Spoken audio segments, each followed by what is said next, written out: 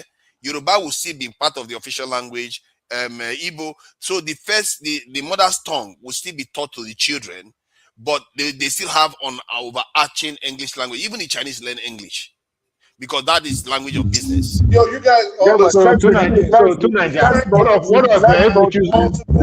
let's not dream dreams that are not true. Let's not be in a homophobia state. Which language will be the official language? For you to come out to say I you want to use an official language. Okay, he doesn't understand. He doesn't understand it. Go ahead now. God damn it. Different countries have multiple languages. Bolivia, for example, this guy is on drugs, bro. Bolivia, for example, because we are swearing on the public forum. Because people like if you cannot argue, go home. Is argue? It's like talking to a freaking wall. Is this dude insane? In any event, yeah, like it just comes into trouble. What the fuck is wrong with him? That's what he got there. Why are you saying who is the first? You guys are just complicating issues. Different countries have multiple national languages. India has more than 22. Zimbabwe has about 16. You already mentioned South Africa. I think they have like 12. Bolivia has like 37. Canada has 2. Wow.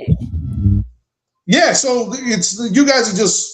I'm waiting for you guys to get there. You are 100% on this one. Emeka is still a knuckle dragger on this. He doesn't have any. Based on the fact that outside the second largest speaking language in Africa, we can make that the national language. No, I like Hausa language. I don't have any problem with that. I don't know why we are always. We cover other language. With that. Can I speak, please? Yes. He knows that people are going to speak against it.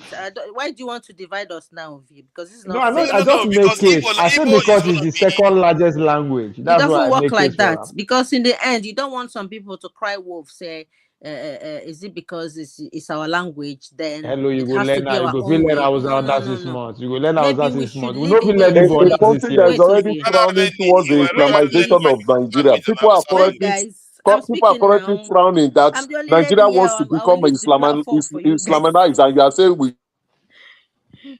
Please go ahead, madam.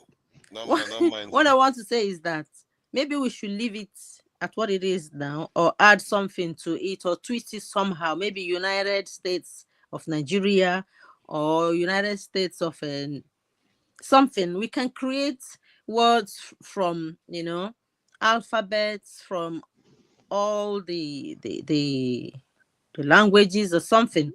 Create something new that involves everyone, so that no one will come in the end and say, "Oh, you didn't involve us. We are not part of it. You didn't consult us." Sometimes it's impossible to include everyone, and we. Yeah, but consult them.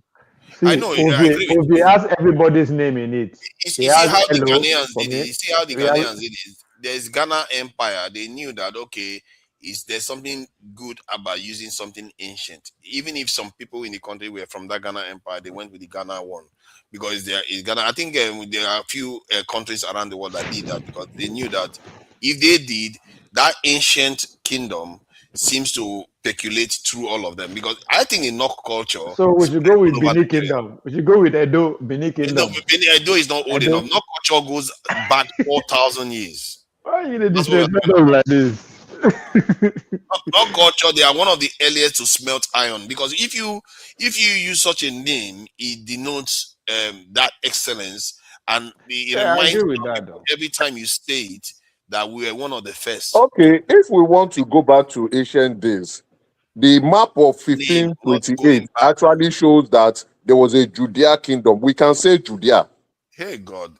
Exactly. You just like to argue for argument's sake. You just like to argue for argument's sake. You want to go back to Judea. We are not. Judea was not here. Where are we going back? Adama, fact check me. Go to the map of 1528 and check. There was a Judea kingdom. I've never been happier to see diaspora voting. No, Adama should fact check me now. We have a fact checker here. Adama, please go to AI and tell AI, give me the map of 1528. Look at that. Bobo adopt Edo. Everybody go to Tarapa. We need that. It's a sign. After our so you want to confirm that the Spanish will call us a negro? Is that it? That's what you're trying to confirm. What does that change, Mr. King Emeka? That doesn't change anything. No. See, for me, I don't see why we need to change something that we have accepted for over 60 years. It's not a foreign name. You don't name yourself. Your parents named you. Then you can now adopt a name if you feel like. So we have adopted that name, Nigeria. The colonials named us. They were our parents, yes. They named us Nigeria. And they looked at the place and said, this area is filled with black people. Let's give them the name Nigeria. So we adopted it. You see the mentality I'm talking about? They don't see he doesn't see the difference between them and us.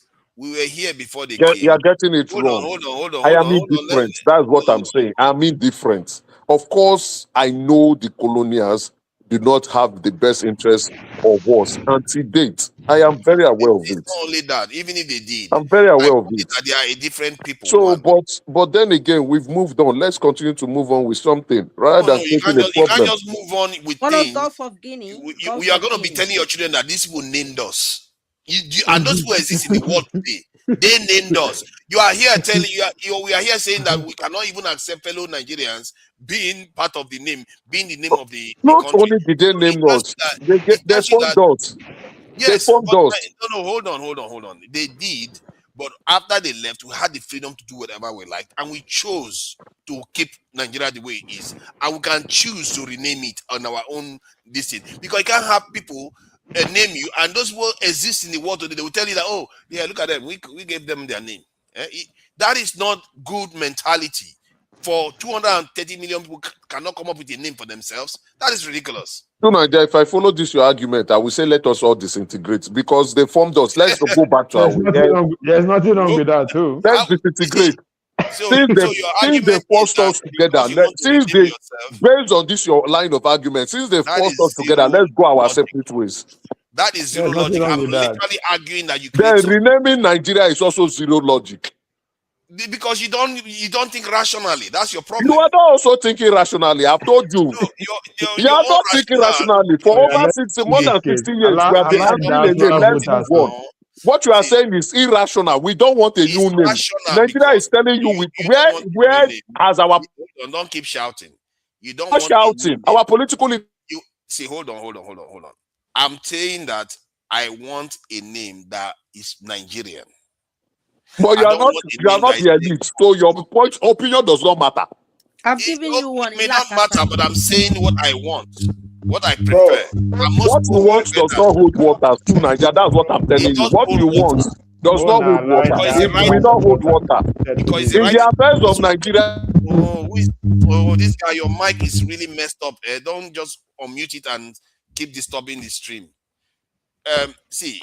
Your own logic is saying that let's keep the colonizer name because that is what you like. You rather will keep the headgear that the judges wear in their head. Because to you, it's indifferent. You would rather we keep the foreign language as our national language because to you that it shows the mentality you have. I am just indifferent because what you are saying will only create more problems. So that's why I said if I follow your logic, then let us split. Because we are not even working. This guy, we are not even working. I'm literally saying we should create something new. This is a pathetical question. What kind of mentality is that? We are saying you should create something new. Just like based on your own mentality, we are not working. Let's go our separate ways. In your head now, and that is why you want us to be like that because you want us not to work. You don't have any interest in us working. That's why you want us to freeze us in the colonial mindset. No, we are not working. True of us to Nigeria. Are we working? Our relationship is not working. We are not working right now. Exactly. That is what I want to change. So what you are proposing is you are proposing something that will kill Nigeria faster. No. What is the point of this conversation?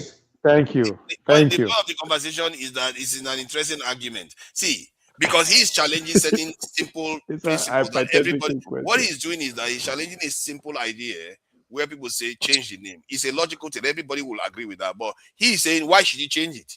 keep the British, keep the Portuguese name, keep the British language, keep everything British. I don't even have any issue with a British woman singing our national anthem. You don't get the point. Is that, hold on, why should you? Why? What is the point of change? Hold on, please, just stop. This is Saxonia, because this is important. The reason why it is important is because what he's saying right now, they are the ones running the country. They are the ones running the country. That mindset he has. Your name or not, they are still going to run the country. Whether you change your name or not, they will still run that country. See, okay, fine. You can say they are. Let's play a quick game. If they ask you what are the 10 things that Nigeria needs right now, where would you, top 10, where would you place a change of country name from number 1 to 10? The things that bothering the country right now, top 10, where would change of name fall? Probably not in top 10. Because it's not a deciding so there's no point discussing this shit. Of course, there's no point to discuss it now. Come on, what is the matter with you? Just because it's not top 10, you don't discuss it. We've been discussing so many other topics before now. Look at that. You are saying, okay, there are so many topics we discuss. Like we will discuss about maybe one silly politician in when it's the top 10 problem of Nigeria. Adama, have you fact-checked me the map of 1747 with the kingdom of Judea there? Have you fact-checked me? Bring up the map of 1747. Fact-check me now. So if we want to go to two Nigerias. Hold on. When you look at this guy believes that it's very, very, very important, because it's like naming a child, isn't it? If you have a child, some people will say, okay, if you look at all the problems the child is facing, it's not top 10. But it doesn't mean that the name is not important. Because it's not urgent. You can change the name anytime. That's why it's not urgent. But it doesn't mean it shouldn't be changed. And I really think that it's something that we should change. We should get our own official language, like any self-respecting nation would do. We are the only ones that haven't done it. And this is why even Africans, they look at us, they say we are so coonish. We are the only ones that haven't. I think the Ghanaians still haven't done it, but they've changed their name though. Forefathers. Nigeria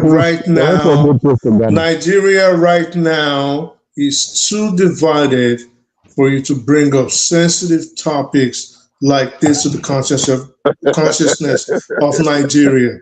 If you tell Nigerians right now, let me just let please. So if you tell Nigerians right now that there's going to be 70 official languages, 70. The remaining 160 something that make up the little ethnicities and sub-ethnicities in Nigeria are going to complain. This is the state of the country right now. This is the mentality of the people. Okay. You're not going to satisfy. You're not going to satisfy. Do you know what I've observed with you? I don't believe name will bring us together, closer together. Exactly. That's what they don't see. The reason why you see it like that. Not now. Because if you choose a name, let's say you choose a name like Wazo. Come on. See, the only reason why you guys feel the way you are feeling about this, and because you have not been involved in in-depth conversations about these things before. That's why you feel that way. Like it's so divisive. You don't see that there are ways you can do it that is actually going to bring people together. To Nigeria, the time to do it is past. Tell us how. You guys will say there are ways. Tell us how. Let me give you an example of what I'm talking about. If you want to create a national official language, you can put criteria for it that is agreed. You say you have to codify it in a certain manner.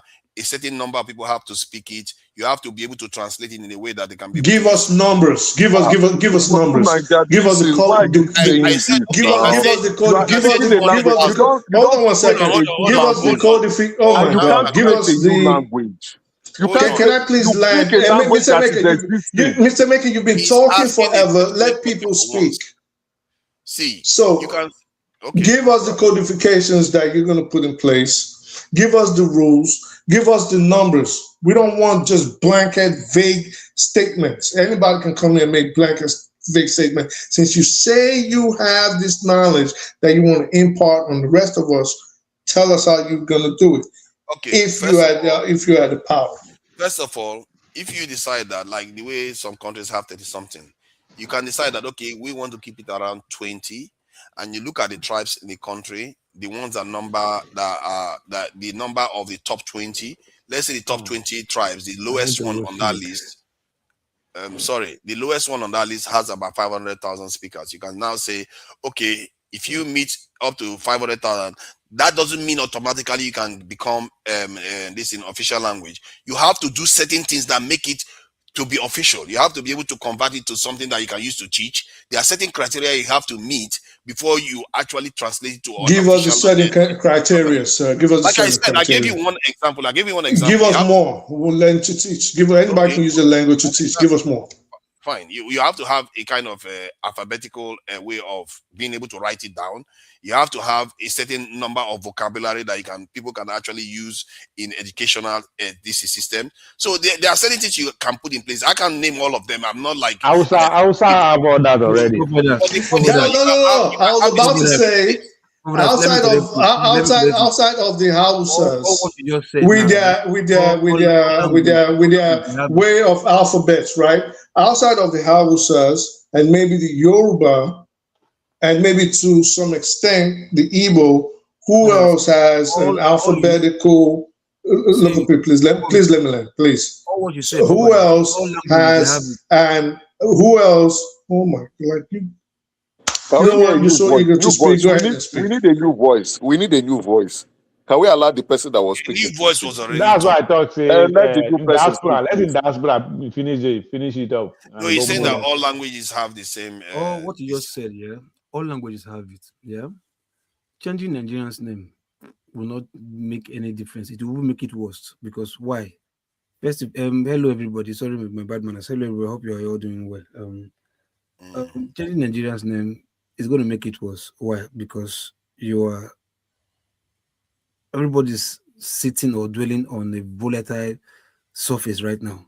So anything you do to you think you're doing it for the better, you're even making it worse because everybody is toxic to each other. You understand? There's no oneness. Nobody's even saying oneness in each other, let alone let's bring one particular language of somebody.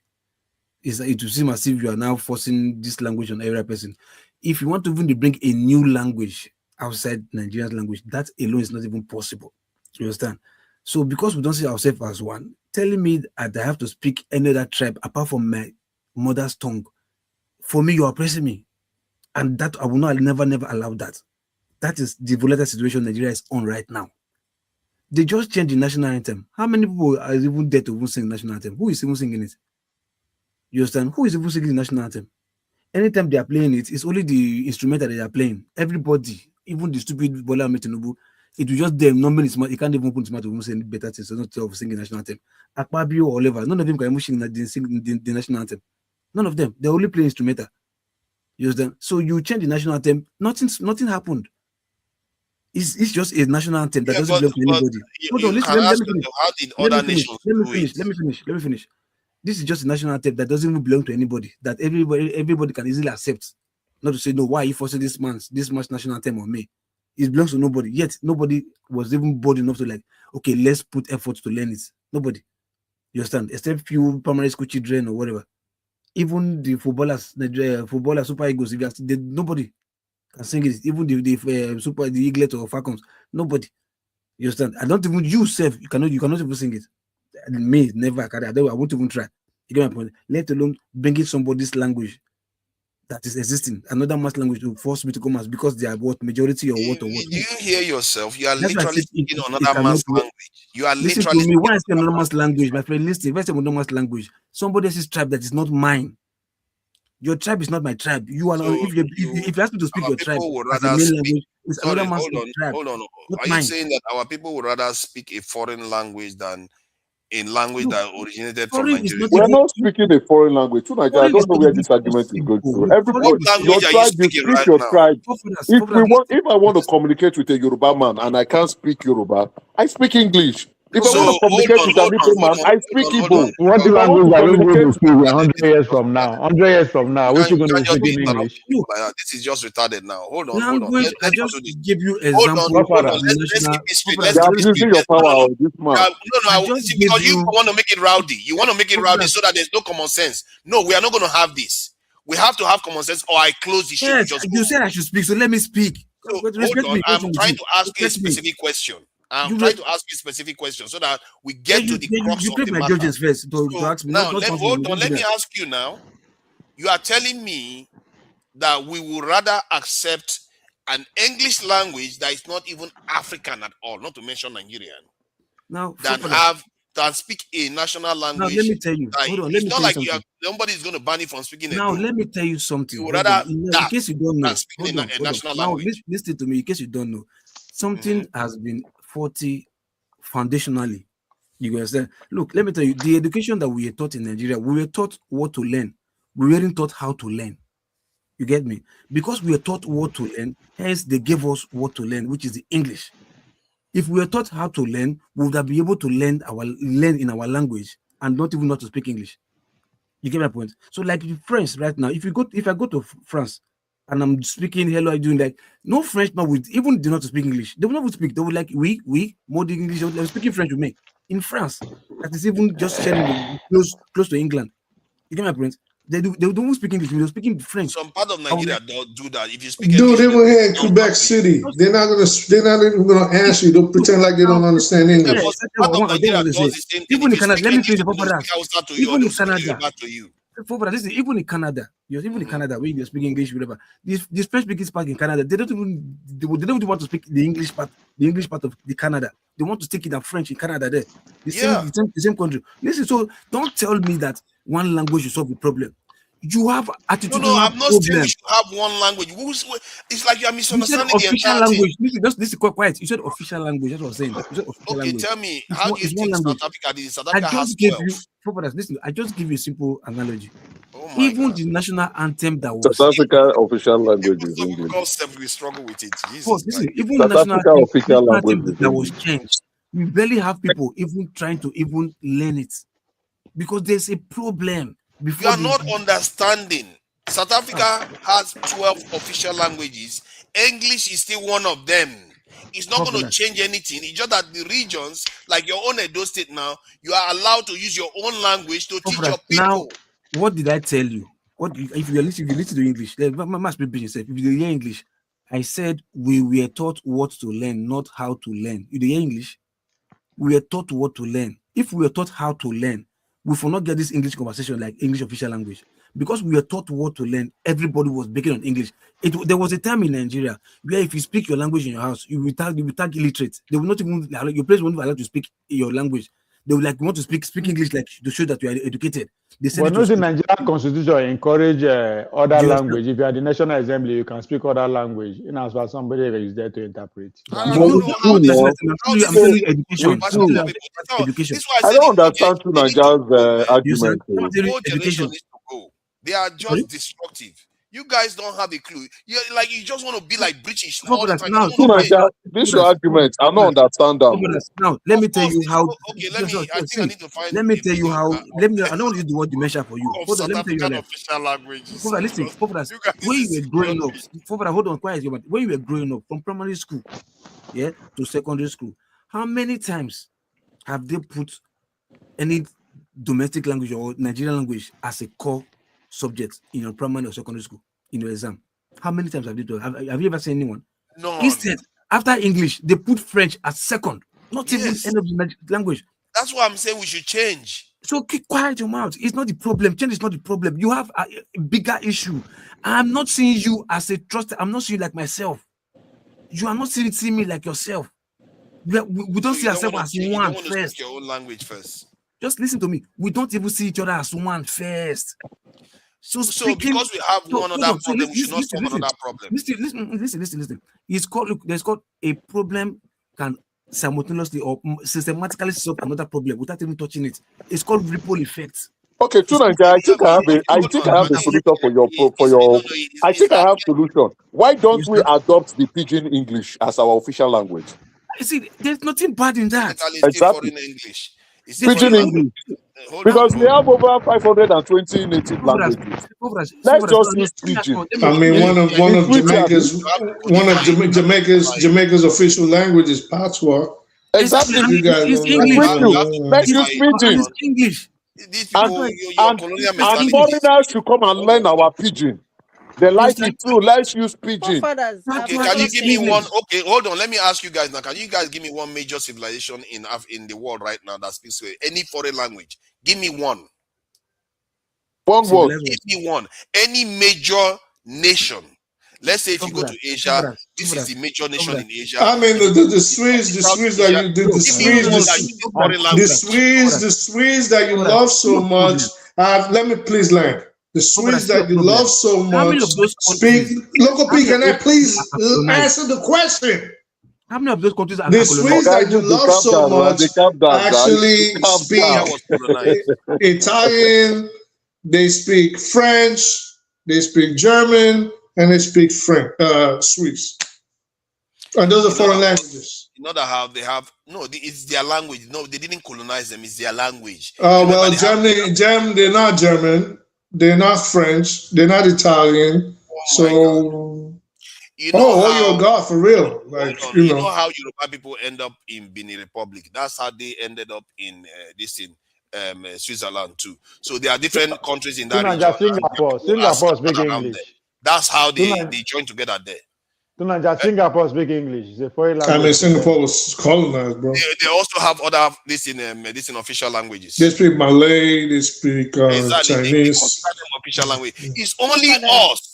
We are one of the only people. That's why we are not a major power now. Are we major power? Major nation has changed their language. But that's not true. Listen, forefathers. I think you're misconstruing. Hold up. So I just mentioned Swiss. I mentioned three forefathers. Is it okay? Let someone answer, bro. That is not a good example because it is a good example. Just because you don't like it, can I please land, bro? God help me. Just because you don't like the answer, this is something can I land, sir? Sir, is it okay if the other is it okay? Let the other person land, bro. Okay. So the Swedes, as we know, speak different languages from major different countries right now. Belgium does the same thing. Canada is a major country in the world. They speak French, but there's a variation of it in Quebec. So there are multiple countries that do this. Your history and the situation at hand plays a lot in how these social aspects are formulated. So you have these countries that I mentioned have a unique history, just like Nigeria has a unique history. So Nigeria, of course, has to formulate its languages based on the needs of the society. So English is an important factor in how the people will communicate. You can't just say, let's discard English and then what? I didn't say we should discard English. I just said I even reminded you that even South Africa, China, all of them, they even learn English. I didn't say you should discard it. Even Singapore still has English as an official language. But you also make your national languages official too, so that they don't die out, so that you can codify them, so that people can write with them. How many languages right now, if you're in charge of Nigeria, because I think at some point, let's get to the point. If you're in charge of Nigeria right now, it is dictator forefathers in charge. How many languages and which languages will you make official for the people of Nigeria? Let's stop going in a circle. You know what I would do? I would draw up a criteria and I would be looking for between 20 and 50 official languages. The reason why that is, it's not because everybody is forced to learn them, so that the people can be able to preserve their languages amongst themselves. But to make it official, they have to meet a specific criteria. You can't just say, we have to make your language official. That's not forefathers. 20 and 50 is a very wide gap. It's not 20 and 23 or 45 or 50. 20 and 50. Give us 20. The minimum of those languages you would make officially Nigeria's languages. Maybe you want to write them down. We'll give you 5 minutes and let dictator forefathers tell us the trajectory he wants to leave Nigeria, because this conversation is not making sense. Somebody wrote on the comment section. Somebody wrote on the comment section, below. He said, Muslim Brotherhood insider revealed that Yorubas converted to Islam for a pot of porridge. Now, wow. What is the official? What is the language of Brazil? Brazil, what language do you speak? Portuguese. Portuguese now, official language. Oh no, that's okay, a foreign language. Okay, But I have a new name for that's you a guys. foreign language to them. That's a foreign language. That's a foreign language. Because they are Portuguese. Even Mexico. Languages for you. Mexico, they speak Spanish. That's a Argentina. Because the people that are in the country are in Mexico they speak. In Mexico they speak Spanish. That's a foreign language. Hold on. Let me check of Brazil's. These are the foreign language I will nationalize. Dude, it's freaking Portuguese. Like, what else are you checking? Hausa, Igbo, Yoruba need to be nationalized. They have indigenous language, but Portuguese is the official language because in Honduras, they speak Spanish. That's a foreign language. I've created a name for you guys in Nigeria. Those countries that speak foreign language, what happened to them? BBR. Language will be nationalized. Hausa, Igbo, Yoruba, and Pidgin. Forefathers, can I say the Those four languages. Hausa, Igbo, Yoruba, and Pidgin. Be quiet now. Let the lady speak, please. Hello, please. Federal Republic of Greendom. What?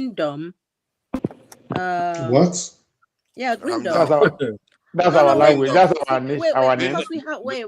I have a that's possible. It sounds not just like 1 minute. Let me explain myself now. Then maybe it's an idea that would metamorphose into something. Like I'm trying to, create a word that everyone would agree. This person won't say, "Oh, it's too evil. It's too whatever." Something neutral that will not offend anyone, and people will rally around it. That's the one. So back like to that, 1 minute. I'm trying to look for something that is unique to all the tribes. Is it that we have greenery? So is it the mineral resource? What is it like? Back to English. Change the name. No. What is it? What brings us together? What kind of? So back to English. Greendom is English. I mean, forefathers are saying, "Oh, that makes sense." So back to English. I thought you don't want English forefathers. No, I don't want I say Greendom actually.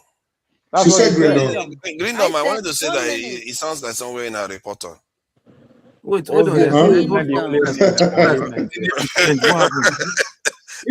No, I'm trying to talk about the greenery because we are in a rainforest zone because the seasons we have.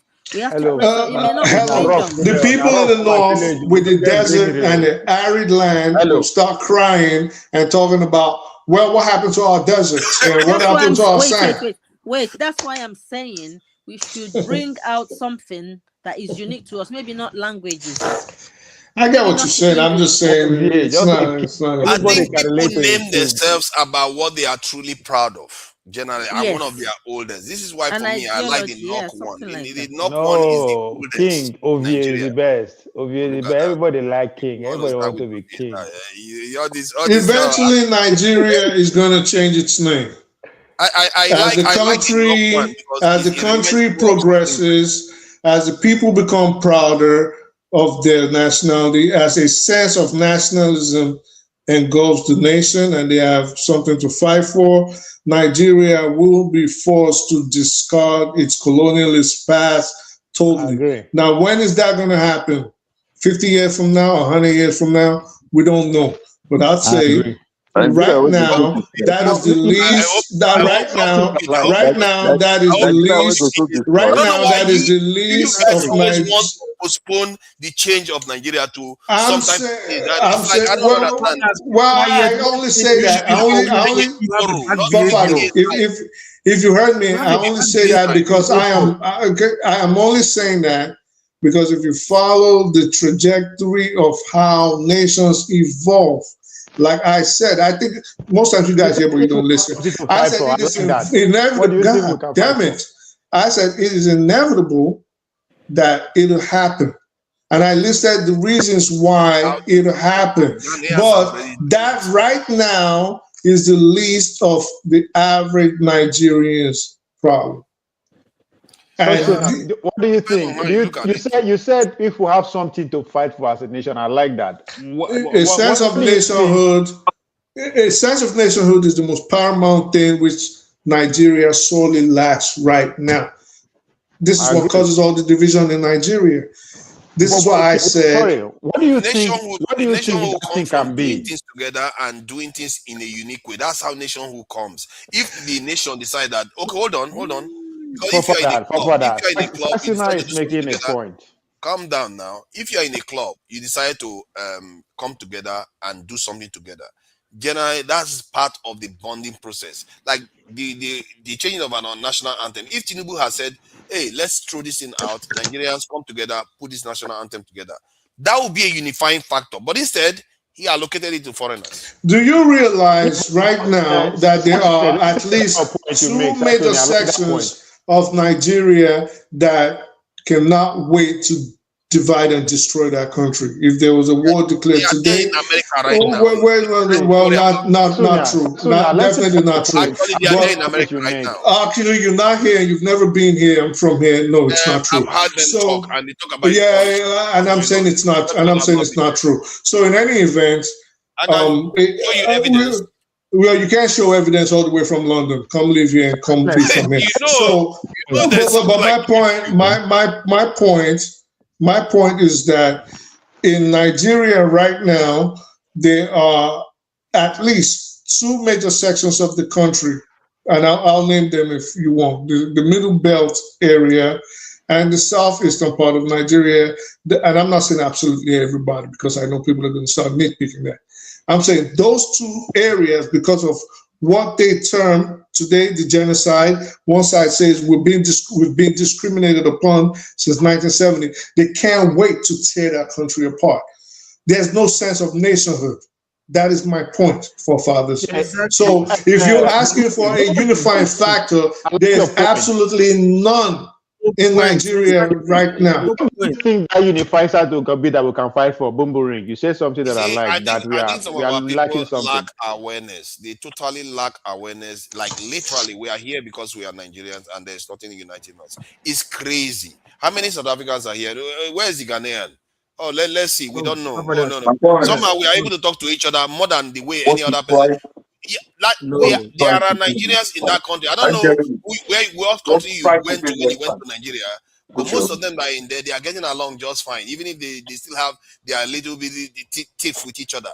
In the UK where I live in, if England is playing match with Nigeria, the Scottish people will be cheering for Nigeria. They are in the same country. What makes you think that just because you have problems that divide you doesn't mean we don't have things that unite us? When we are playing football, are we that divided? Listen to me. Football is sports. Yeah, it's not.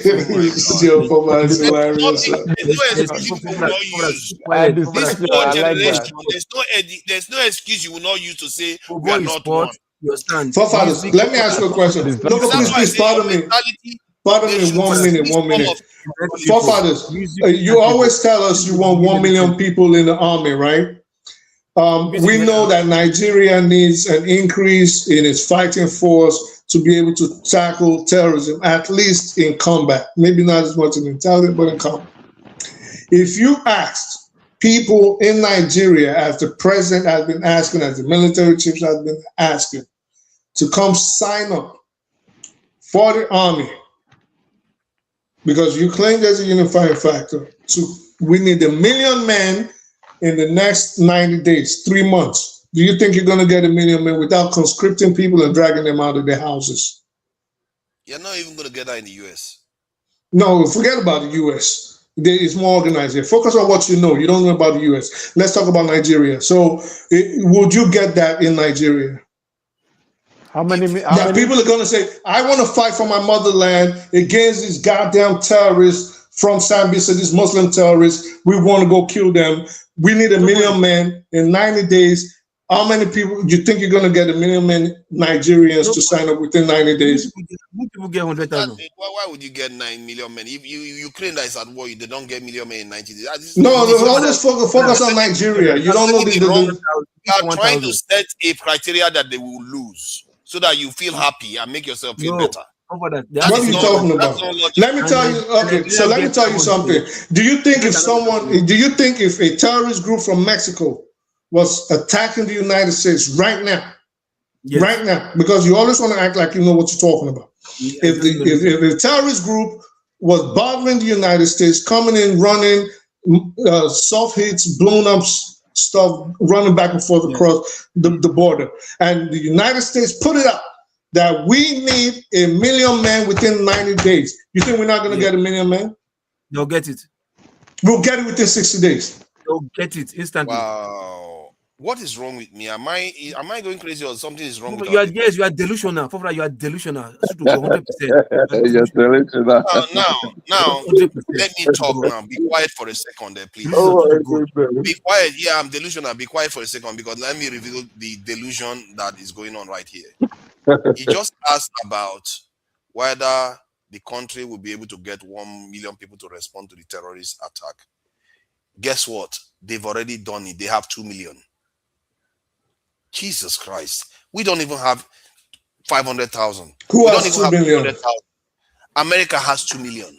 Do you think we got the 2 million in response to a terrorist attack? Stop talking about America. You don't know nothing about this country. Stop pretending you know what you're talking about. 2 million in their military. We did not get them in response to an attack, for a terrorist attack. Listen to questions. Because my point is that you're not going to get those attacks because they've already done it. But you don't. That's not my point. My point is we will get it. We will get it because there's a sense of nationalism in this country. Hold on. No, most people. Do you know that about 30 to 40% of people that join the military in the US join it because of the benefits? Oh, please tell me about the US military. Go ahead, tell me. Okay. That's Go ahead, tell me about it. That's not the point. It's like something seriously wrong with you people, man. Wait, you are not even as. I'm surprised by you, that you are not even this aware. Learn how to understand question before you know how to answer. Yeah, he is not telling you that America has 2 million right now. He is telling you if there's any need. He just used analogy of Mexico bombing right now. But if there's any need, whatever reason, for America to demand for 2 million people right now, additional to people, not even they have 10 million, 1 trillion. He said, ask if they have any need for demanding extra 1 million right now within 90 days, would they get it? That's what he's asking. They may not get it actually, depending on the nature of the attack. They may not get it. It's what? Not We'll get. Listen. If we have enough weapons and uniform, we're going to get 10 million men. What are you talking about? They will get you don't know. See. Let me say this. In your country, Nigeria, if they demand, calm down. The only example we have of this is that they won't get. Dude, let's assume the Russians are on the southern border or the Chinese. Oh my God! America does not even need to put it out there.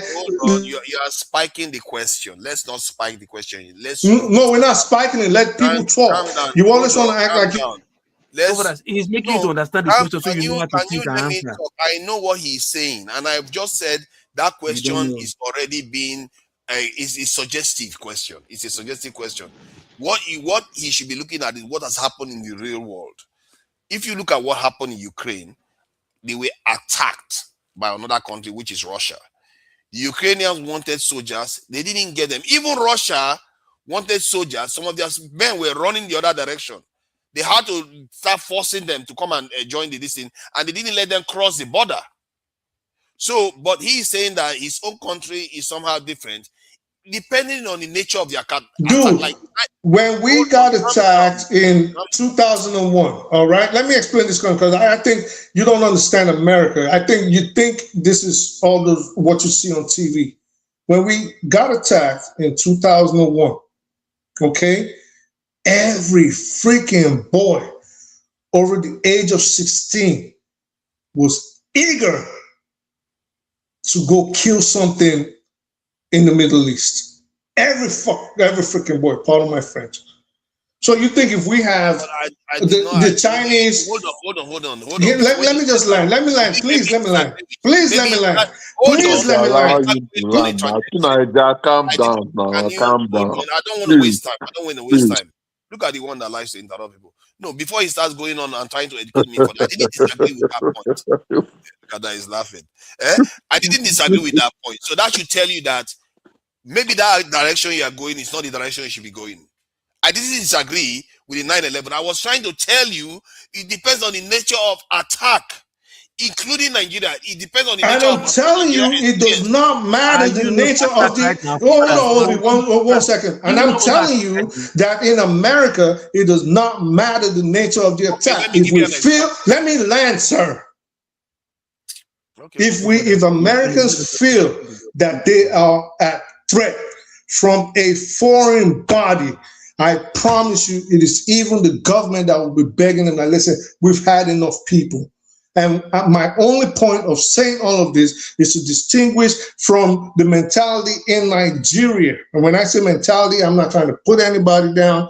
I'm just saying there is a sense of nationalism in the United States that is sorely lacking in most countries all over the world. You can call it brainwashing if that's what you feel like, and you might actually be right. But this is non-existent. This mentality is non-existent in the Nigeria of today because the people do not believe they have a sense of nationalism or loyalty to the government in charge of their destiny. That is all I'm saying. My point is that you are right in the thrust of your argument that Nigerians are not as patriotic as Americans. I'm not disputing that. That wasn't my point. My point was that they were going to raise 1 million men just because they asked for it. And I told you that it depends on the nature of the attack. That said, in terms of my earlier position was that America has already done it because they have put themselves in that position already. Nigerians, we're talking from the context that we don't have it. That's why you were the one that said, I'm saying we should recruit 1 million. We are talking from the context that we don't have it. And forefathers, hold on. Let me cut you short. See, let me tell you something. In case you don't know, you talk like who do you use your ear? They think in Nigeria, if the country gets their head, or commode their brain from their anus, put for their head on top of their shoulder, and you can see that, what the utterances that is coming out from the mouth of these useless military leaders that we have right now. You understand? And they see that, yes, these people who are taking their life are being insured and they are well taken care of. Not even compensation, not monetary-wise, respected and taken care of. Not one orga for general. He just vest, carry one soldier boy, go through for Gadroom because say he disobey him for just trying to do the right thing. You understand? And they are being respected. Trust me, if Nigeria call for 500, they'll see 10 million. If Nigerian soldier come for 500, they'll see 10 million. Even if before Boko Haram, they will see. There was a time people were proud to become an army, become a soldier. I don't see plenty. Become a soldier. People were dying to enter military to become a soldier. You understand? But now you can't. Let me ask you this. You know why? Hold on. You know why? Because people who are inside are coming out to advise people not to join. You know, before you go to that level. I hear that what you are saying. Why are you saying this? Hold on, the military always Mike, let me just say this. Let me say this to you. Let me answer his question, then you can comment. But you are the moderator now, allow us to speak. I've been quiet since. Okay. You don't agree? Hold on. Because he was talking to me. He was literally talking to me. So I can answer him now. Then you will answer too now. There's no bad thing there. I'll keep mine 30 seconds long. The issue of recruitment is not necessarily true. What many people forget is that the Nigerian military salary that is so low, I'm not saying it's good enough. They should improve it. But it's actually higher than millions of Nigerians' welfare that millions of Nigerians have. And whenever they put out application, they get more than they ever accept. So let's not pretend as if that Nigerians are not going to join. Like the police, when they advertise, they got more than 400,000 people apply. That one is different. What do you make of that? That one is different. No, that's not different. That's what I want to answer. But two Nigerians do not allow people to answer. What I'm saying is that every year, the Nigerian military always recruits people. whether in the infantry, hold on now, let me land now, whether in the infantry or direct service, short service recruitment, is always oversubscribed. People are rushing. They don't believe that. They think it's not true. They have more applicants. Emeka, hold on. Now, let me forward my own knowledge. Some people will call Nigeria the poverty capital, but they will think that people will not apply for that kind of job. It's NDA, short service and NDA. That is different. Oh my God. That's not true. It's different. That's not true. NDA is normal. That one, hold on now, let me explain now. Calm down now. I don't know if Madam Adama is around to fact check on. Wait, now let me explain more now. Calm down. You where they fight to Nigeria, you too said calm down.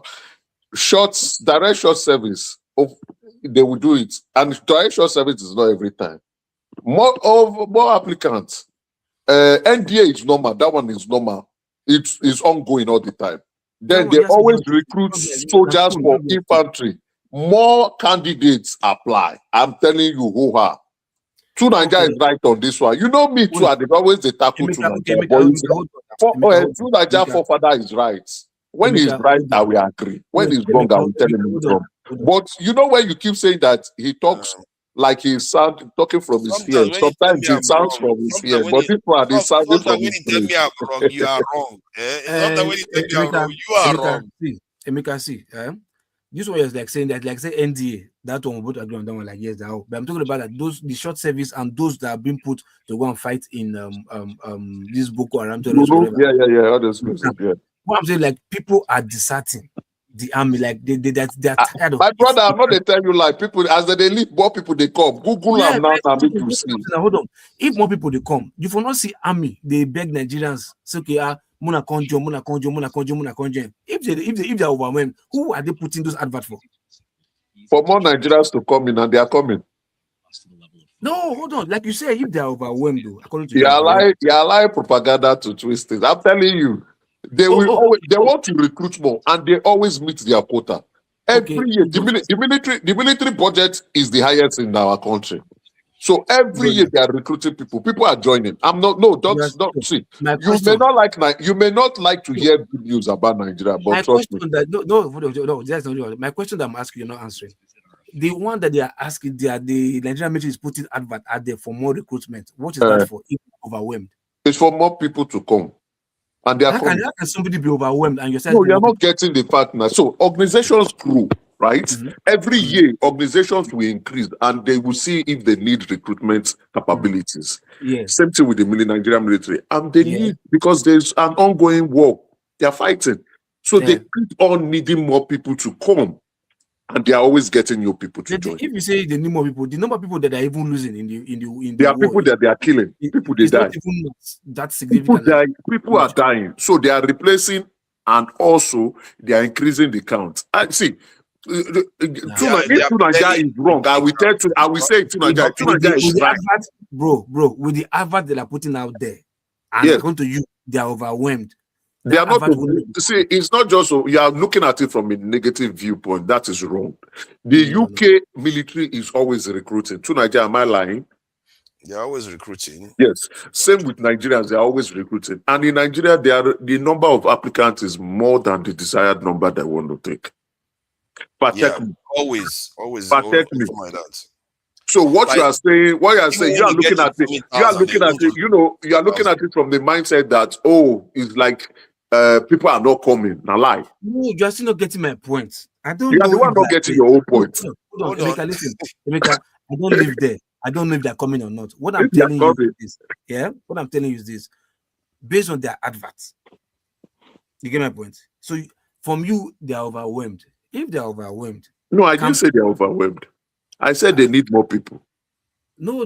You said it whenever they apply, they are overwhelmed. I heard hold on now. Overwhelmed means they are more people than they are looking to. No, they have more applicants, than they require.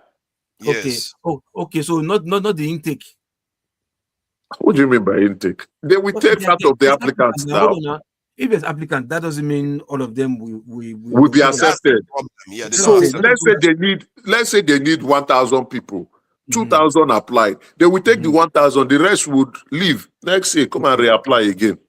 So they are always getting applicants all the time, more than the required numbers of people that they need. And do you know why this is? Support the diaspora voting. Support the period.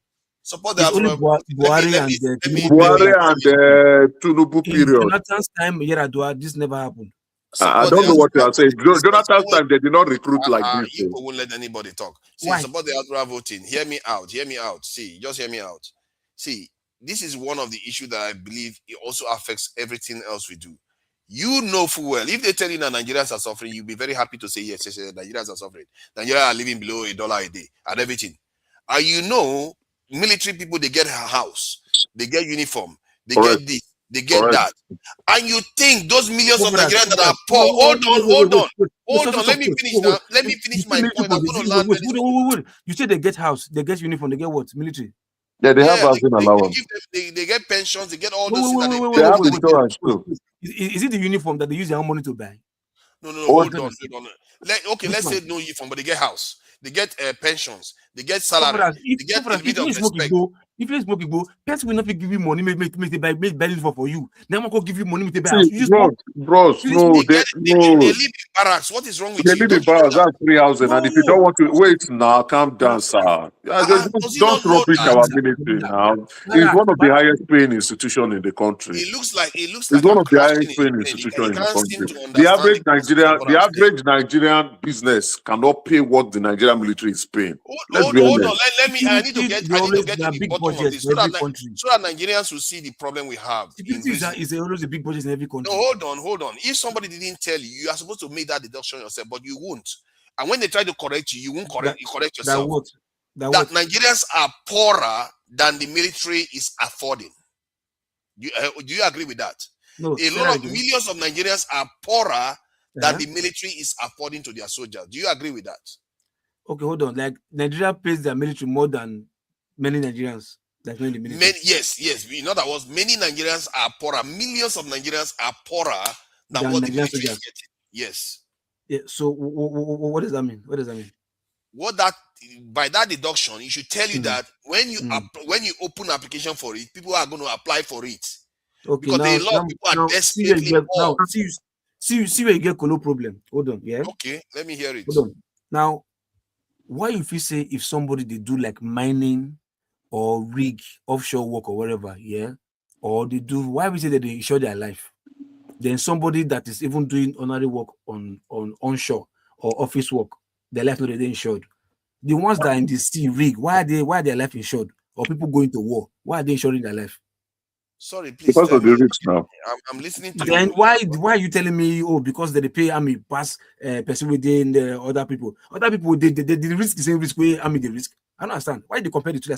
Actually, most soldiers don't actually die. Out of the 200,000 soldiers, it's not about die or not die. Risk involved. Probably more fishermen go out fishing and dying in fishermen, and they take the risk to go and catch fish. Yeah, fishermen is just it's a personal job. It's just a personal profession. Oh my God! Wait, but Chief, I don't understand your argument. The Nigerian military pays more than the average Nigerian business. Emeka, listen to me. First thing first, yeah. You're not supposed to compare those two to be the same. Why? Because yes, you can't compare. So why is the Nigerian army typically the market? If you look at the labor market, if the market will speak for itself, so when the Nigerian military is calling for people will leave their maniac job, their poor-paying job, and go to the military.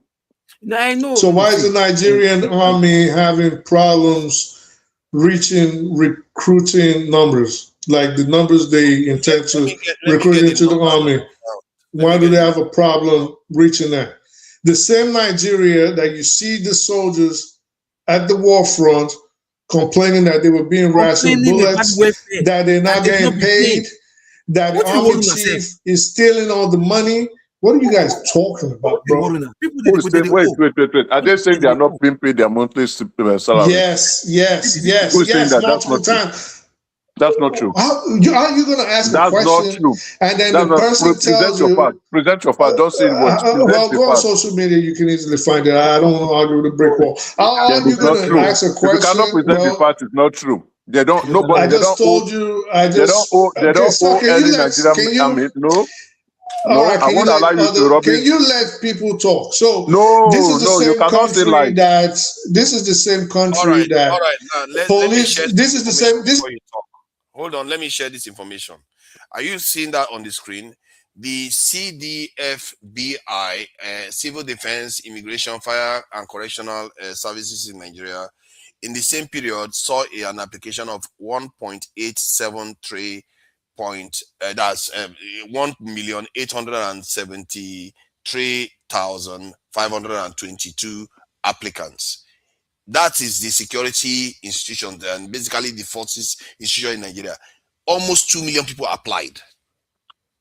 That is They're always gonna apply. the idea that I don't understand how you people think. You are supposed to know Nigerians are very poor, more likely that they want to join because they want to earn a salary. Exactly. The unemployment rate is All high. right, but listen, what you're missing, the main thing you're missing is the army.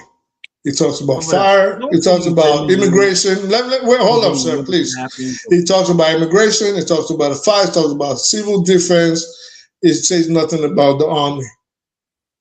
Yeah, okay. So what are you yelling about? No, that's security forces. Those are security forces. We're talking about the army. We weren't talking about security forces. We were talking about the army. The military is what we are talking about, not the army. We're talking about the army. The army is part of the military. The military. Yes, please explain it to me. Thank you very much, Genius. Just show us what we were discussing. Okay, you prefer the army. Okay, let's see what the army Nigerian army. I don't understand how you guys want to buttress your points, but then you pull out something that is totally not even. You pull out something that is not even. Has no relation to what we're. Let me finish, sir, please. God. The Nigerian army, the Nigerian navy, the Nigerian air force, dude, you need to see a freaking therapist, bro. Like, what's wrong with the this area dude? of recruitment is still Nigerians, right? So when they want to do their recruitment, they have to wait. Whichever services has low numbers of recruitment targets will go first. So I know from that many people prefer the Nigerian army than going to the navy. But if the navy count is lower, the Nigerian military or the Nigerian defense staff will say, okay, let the navy put out a recruitment. Dude, what is your point? The point is we were discussing recruitment. The point was a rhetorical question. Whoa. You interrupted me. Let me finish what I'm saying. All right, go ahead. It was a rhetorical question. Go ahead. Enjoy. Yeah, this dude, you're half parrot. So enjoy. Before you begin to curse, enjoy. The bottom line is what we were discussing has nothing to do with what he pulled up as supposed fact. And he's yelling as if he pulled up something in relationship to what we're talking about. He pulled up something with civil defense, fire departments, immigration, and something else. It has nothing to do with the army. We're talking about the army. Recruitment in the army. Show us recruitment in the army. That's all we're asking for. Okay, now let me give you this in the army one. I don't know whether the number says that Uche Nnabule, a brigadier general, has raised concerns about the enlistment of Southeasterners into the Nigerian army, revealing that Anambra State recorded only 117 applicants out of 38,000 nationwide just this year alone. 38,000 applicants alone. Southeast do not want to join the Nigerian military. They don't like it. I don't know why. And that is what date is this dated for? 18th of this thing. But they said it was recorded on the 7th of April. So we are talking about the first half. So if you translate this is 100-something thousand applications in the military. Okay, 30-something thousand applicants. And how many? How far? 37,000 applicants. How far is that from a million? No, 38,000. Yeah, good. Okay, extra 1,000. Let's even give you an extra 10,000. Even say 40,000. How far? Look at me, please. How far is that from a million?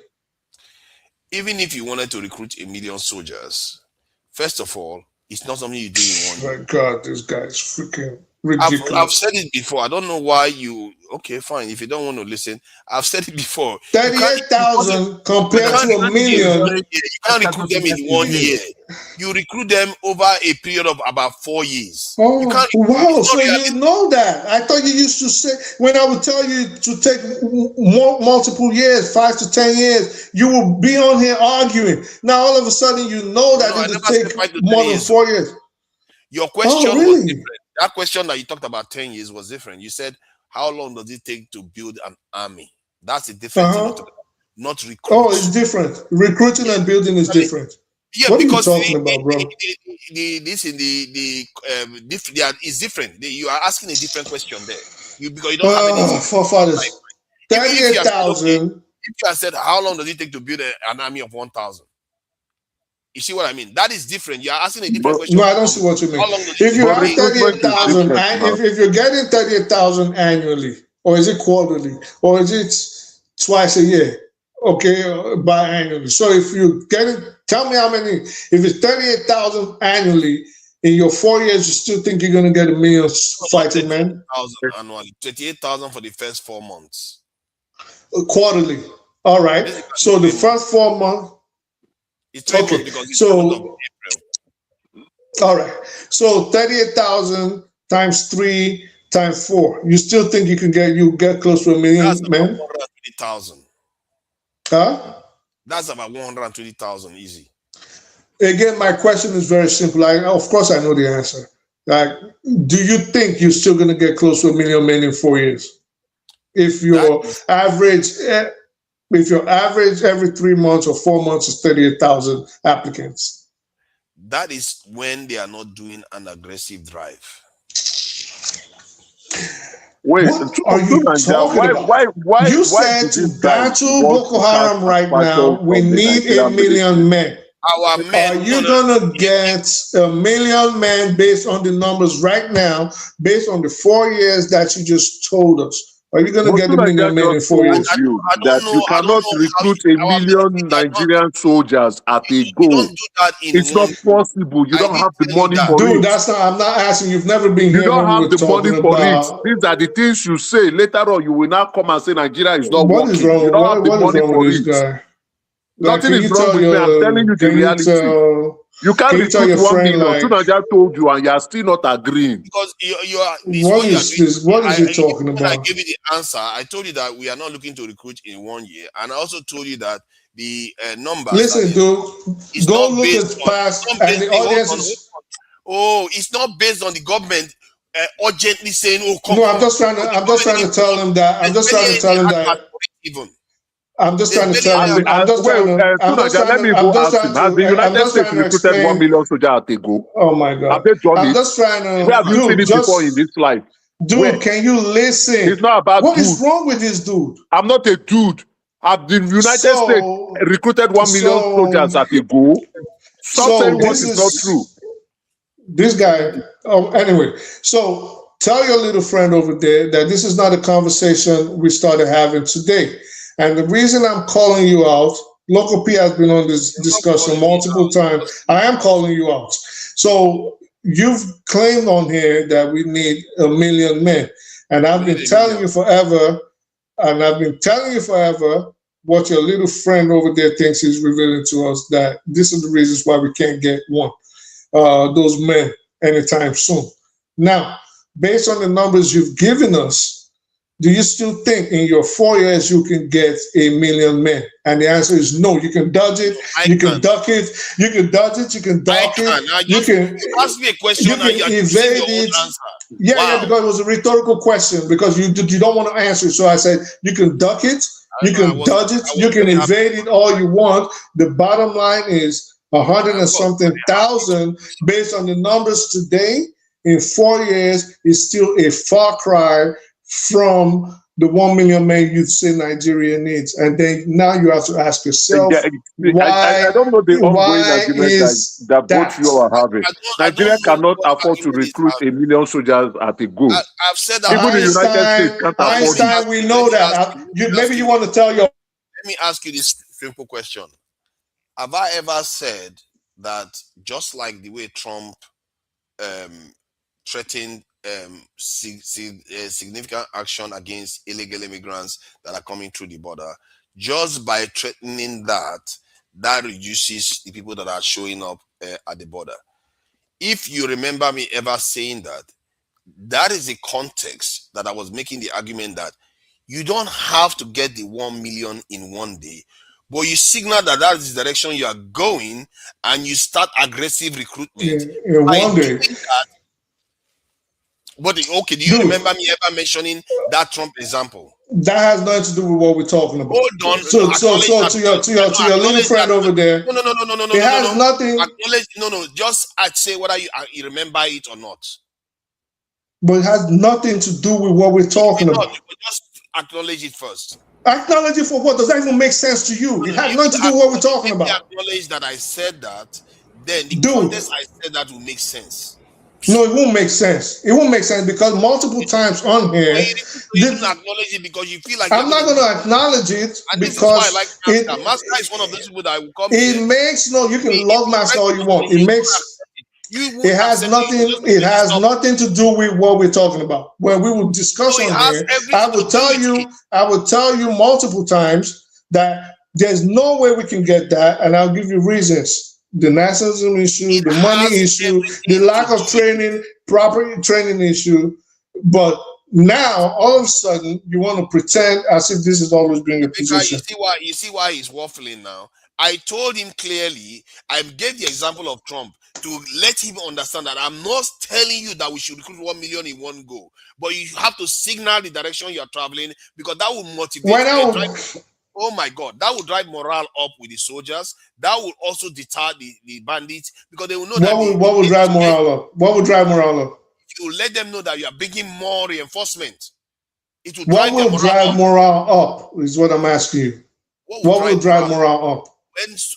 When soldiers know that they are going to get reinforcement that are coming to take over from them and support them to defeat. Forefathers, what are you talking about, bro? Oh my God. Why do you guys just? I think you guys just like to talk. Okay, don't tell me why it won't drive morale up, please. You tell me how it will drive morale up.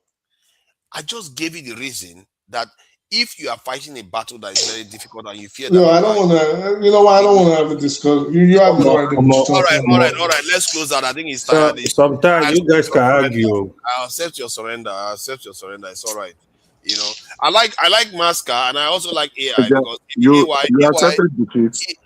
if he's corrected, if he corrects me, I will accept it. Like when he says something that I agree with, I will accept it. But I don't know why some people find it difficult to just accept when they're arguing. Because you don't have an idea what you're talking about. That's why you can't even come up with your. You have no idea what you're talking about. You guys, I think a lot of y'all. It's not even about ideas. It's an obvious concept. We have seen it happen multiple times in life. I don't know why you argue over things that are so simple to understand. How can that confuse you? This is the problem. You guys think it is just. You think.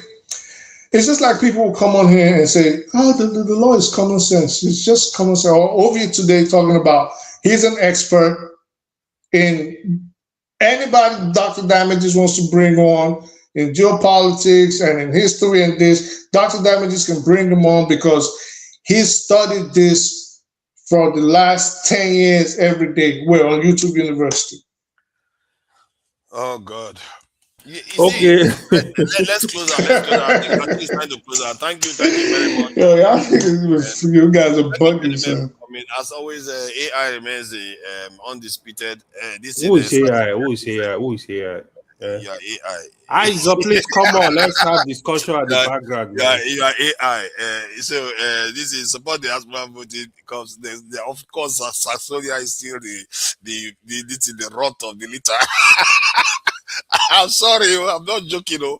I don't like arguing in this way. I prefer when we share knowledge and move forward, because actually that's where we need to be. Where we are right now, we are still arguing whether it's a good idea to employ, whether they even employ applicants are even applying for a job in a country that is so poor. I don't even know where you start from. We have at least 10 million Nigerians that are poor, like desperately poor. They don't have a job. They don't have anything to do. They will do anything to get any job. And when they see themselves be wearing a military, just in the military uniform alone, where they will intimidate their neighbors, they will want to do it. So now hold on, for that. Now you see one of the reasons that they want to join the army, not because they want to go and fight war. not because they want to die for the nation. That is what American soldiers do too. No. 30 to 40% of them do it. I just got a poll for it. Let me tell you, people I have a report about it. Let me tell you, those that does in America. Those people that went from Nigeria on a visiting visa. Oh my God! Hold on now and declare asylum. Yeah, those are the people. Okay, let me get the statistics. I think so that by the time they are in the army, after one mission, they come and they give them a passport. That's the only Nigerians that does that. Do you know that American soldiers that were deployed were complaining about food recently, that their family members were buying food for them? Show me. Do you know that just this week? Yeah, show me. Show okay, don't worry, I will show you now. Let's see now. But the truth is, even American military are not well paid now. That's a fact. They have no military is well paid. AY, that's the point. From the dawn of history. Yeah. Because when I hear even Russia is paid above national this in the average. Sure they are. Sure they are. In the history of the military, in the military of a fighting force, the military is not really paid. Those are people that are, I'm sorry to say this, but we know this. These are expendable people in the society, right? They go place their lives on the line. So they're not the most times they want to fight. Over time in history, they've been fighting their forefathers let people land. You know, that's cool.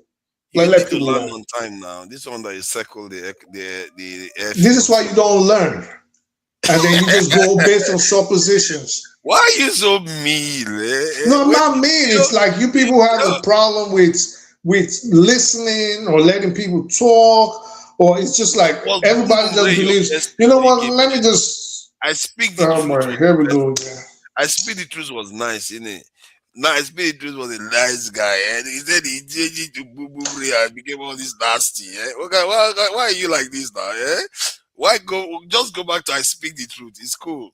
But in any event, over time in the history of fighting, the people that usually pick up arms, whether it was from the gauntlet to spears or bow and arrow, whatever weapons they've been using the last 5, 6, 7,000 years of organized fighting, have always been the most expendable people. They haven't always been the most paid people. They get some benefits, whether it was ancient Greece, ancient Rome, Persia, the Arabias, Africa, not Africa, America, I meant to say, Europe, whatever. Mm-hmm. They've always not been the best paid.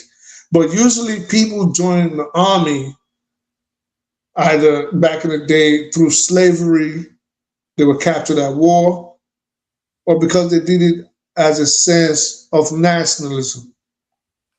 From that angle, to protect their home, to protect their children, to protect their family, to protect their mother or fatherland. We don't have that in Nigeria. No matter how you want to cut and dice it, however you want to slice, cut, dice it, there's no sense of nationalism in Nigeria. You already see people begging Americans to come blow the shit out of the country. Those are the people you think want to fight for the country? Do you know there are people, African Americans, that will be happy for foreigners to bomb America? They are ready. Stop. They are online. I don't know why you can't see. They are online. We don't have Red Indians. We have Native Americans. Hold on. Let me say my piece. There are videos of African Americans saying, Iran, we don't have any issue with you. It's just. You think if Iran was at the border of Mexico or the border of Canada, you think these people will welcome Iran in, or they'll start knocking their heads off before they cross into America? I've not had that happen, so you don't know. No, I said, do you think? That's why since you know so much about America. There are some people in America, you like it or not, that feel that America is not that don't treat them very well. They will welcome forefathers. Out of 10 people in America right now, on an average of 10, how many people in your infinite British wisdom do you think, if we had an enemy on the borders of America, of every 10 people, how many do you think will welcome the invader in or try to form a group to go repel them? I don't see that question is so loose. Well, I'll say 9 out of 10 people will fight for America against an invading force. You might be right about that. I'm not going to dispute that. I think it's going to be quite high, because America is highly conditioned right now not to experience defeats like that, or even territorial conflicts. And they are the superpowers. They are used to destroying other people. So yes, likely you are going to have America. This is a new thing that's never happened to them before. You are likely to have them galvanized, maybe even above. All right. So let's switch the question around. If there was an invading force on at the borders of Nigeria right now, America, the United States was about to invade Nigeria with 100,000 men. Out of 10, every 10 Nigerians, how many do you think will fight? Will sign up to fight and to die against the Americans, or the French, or the? See, yeah, like I said, this question is loaded in the sense that it depends on the nature. If Americans, as it stands, you just show up at the door of Nigeria. Dude, we're talking about right now. I said right now. It's not loaded. That's why I'm trying to put it now. I'm trying to put it contextualized so that I can answer it. If they show up at the door of Nigeria now and they want to attack Nigeria, most the people that will fight are mostly the Nigerians, and that's the Northerners, and generally maybe some of the Southerners might fight depending on where they are coming from. On average, 10 people. How many Nigerians do you think out of every 10 people, how many do you think will fight? How many Nigerians will fight? Oh my God, this dude, you are. In Northerners will fight. On average of 10, it's very simple. Say 10 Nigerians, how many will fight? How many won't fight? Is it all 10 or none or 5 or 3? On average, God, 10. Out of 10 Nigerians that will say, okay, they are of military age, that will say they are willing to fight. Let's say on normal times, they will say 4 out of 5 will say they are willing to fight. At that time, they will rise up to 6. If it's only 2 that will say that now, at that time, they will rise up to 4. That's my point. It's not going to be a lot. It's not going to be as high as America, that's for sure. Because why is that? And why is that? Majority of the Southeasterners and the majority of let's say the Middle Belt people may not want to fight. Although it's hard to quantify the Middle Belt one, but I know the Southeasterners, majority of them would not want to join Nigeria. So what are we arguing? They might join against Nigeria. So what are we arguing? Your argument was that we cannot recruit up to this thing. I never said that we are just as patriotic as Americans. I never argued that. I agree with you on that point. You are bringing the argument to patriotism. Even when they tell you yes, you argue so with me about it. I agree with you that now Americans are more patriotic, on balance. It's a fact. It's very hard to even find. Okay, the Chinese are probably more patriotic than Americans actually. Those ones they don't take prisoners. If you try them, you are going to regret it. And I think the Japanese are more patriotic than Americans too. South Koreans, they too are more patriotic. In short, the Asians generally tend to be more patriotic to their nations than Western nations are. African Americans, okay, if you ask in America now, how many African Americans will want to go and die for America? That number will change. How many Native Americans will want to go and die for America? That number will not be the same as the general public. The Native Americans, you get maybe, if you are lucky, you get 50-50. In the Black American community. If America had an invading force on its border, yes, I'm telling you, 8 out of everybody of fighting age, male or female, over the age of 18 to 20, they know that their survival is at risk. 8 out of 10 of the fighting force will sign up to go. It's not necessarily survival. I'm not saying going to the Pacific or going to China or going to the Middle East. I'm talking about if there was an invading force. The hypothetical question. You are on not the borders. The context of the invasion matter. Like America now, if America is coming to Nigeria to destroy America, even the Southeasterners will join.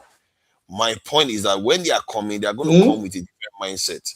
If America now is coming to destroy Nigeria, like he wants to decimate everywhere, like the way Trump said, let's say they want to use nuke in Nigeria, do you think Southeasterners will not? They will just sit there and die? No, they will fight. If America wanted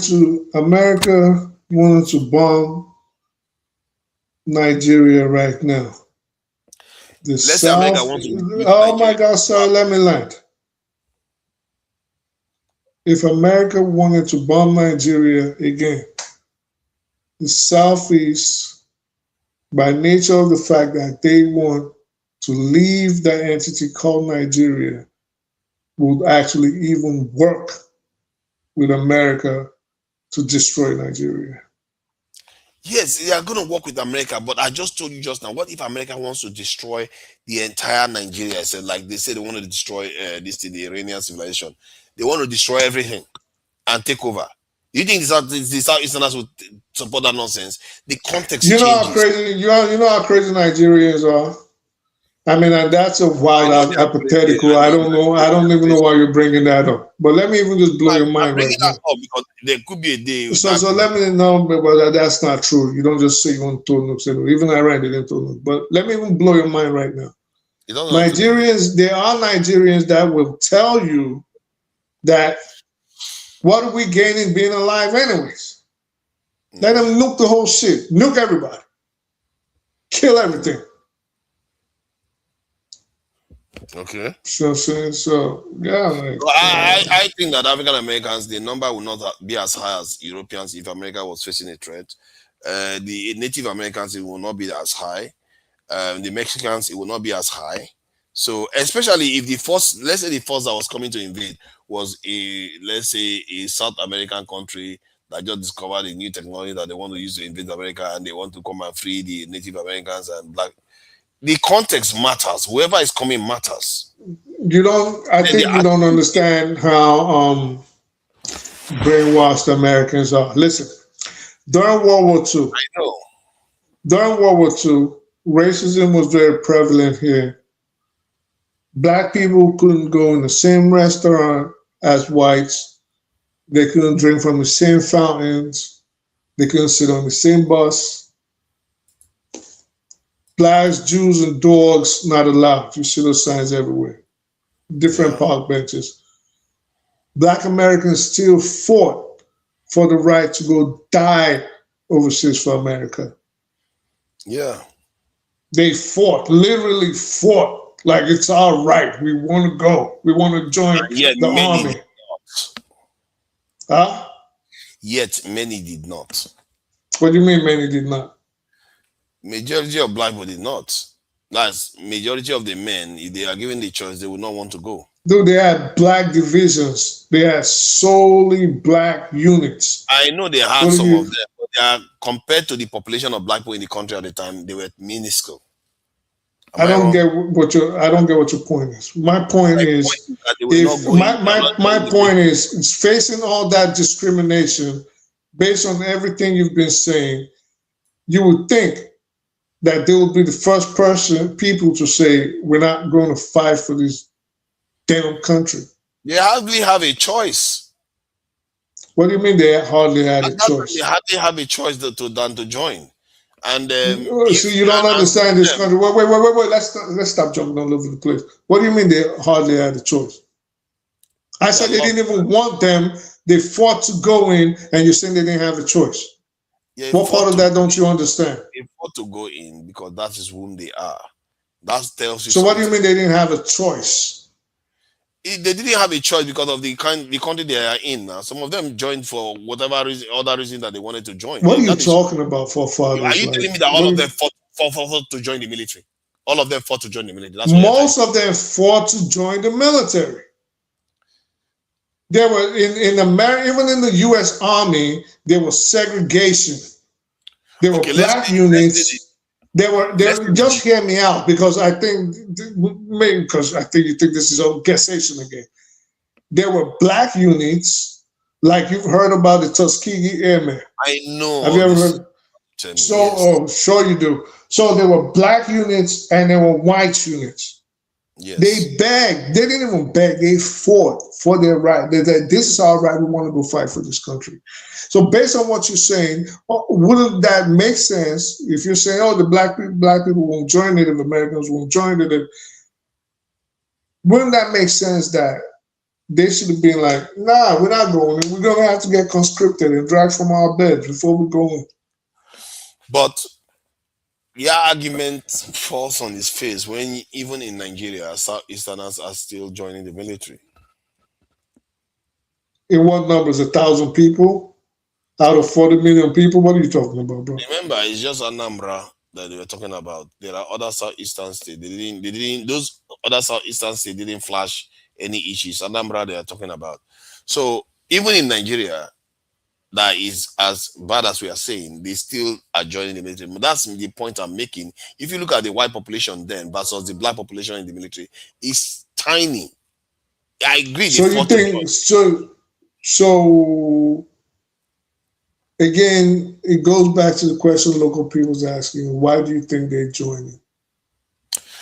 I think some people are born warriors, and some people feel like if they don't, okay, I will not say if they don't. They feel like this is their right. This is their right. So some people are born warriors now. People are not born warriors. Like it's motivation, not warriors, motivation. You're back hilarious, yo. People join it's motivation. You can have motivation, but you're not a warrior. What are you gonna do? It doesn't matter. Yeah, that's why you go to camp. That's why you go to training. They don't put you on, give you guns. Yeah, but even with that, you can't do the training. You can't do the miles and everything. Let me ask you: do you think the Nigerian? I mean, I've never been in the Nigerian army.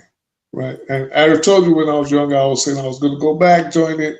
And my mom, everybody was just laughing at me like, you're insane.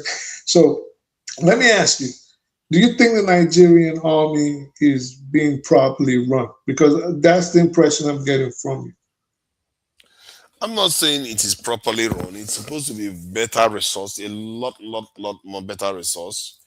But if you ask me a straight question and say, are they performing as expected? I would say yes, because based on the resources they have, what do you expect to see? No, forget it. Without doing the question. Now, let me ask you. For when it comes to resources, yeah. When it comes to resources, they give them a lot. Yeah. You know what they do in the army? What's it called? Anytime they fight, you're saying they go for this war front or whatever, they give them bonus. Bonus, yeah, compensation, something like that. I saw the name just now. Yeah, and allowance, allowance and whatever. Wow, they get allowance. You understand? So what they do is, they tell them if they finish the war, if the war ends today, they will not get allowance anymore. So let's keep the war on as long as we can to keep getting the allowance. But the bad thing is, these young boys now in the battlefield, they're happy, thinking to be getting more war fronts, more allowance, not knowing that they're even lowering them to go and lay their life for the country for nothing. Yet, and they don't give them allowance. They don't get allowances. They don't pay them allowance at all. They only try and give them their salary. Allowance zero, nothing. You understand? So that is the issue. So when it comes to motivation, if they're being motivated, good welfare kits, whatever, the barrack that is there is nothing to write them about. You understand? If it's okay, whatever, trust me, those guys will even prefer to be in the army as long as they want to. But now you go to the army, they think it's fun, they think it's whatever they think, but once they get into there, it's not what they believe that they are going to. City car stuff flying over their head. Because you can't run.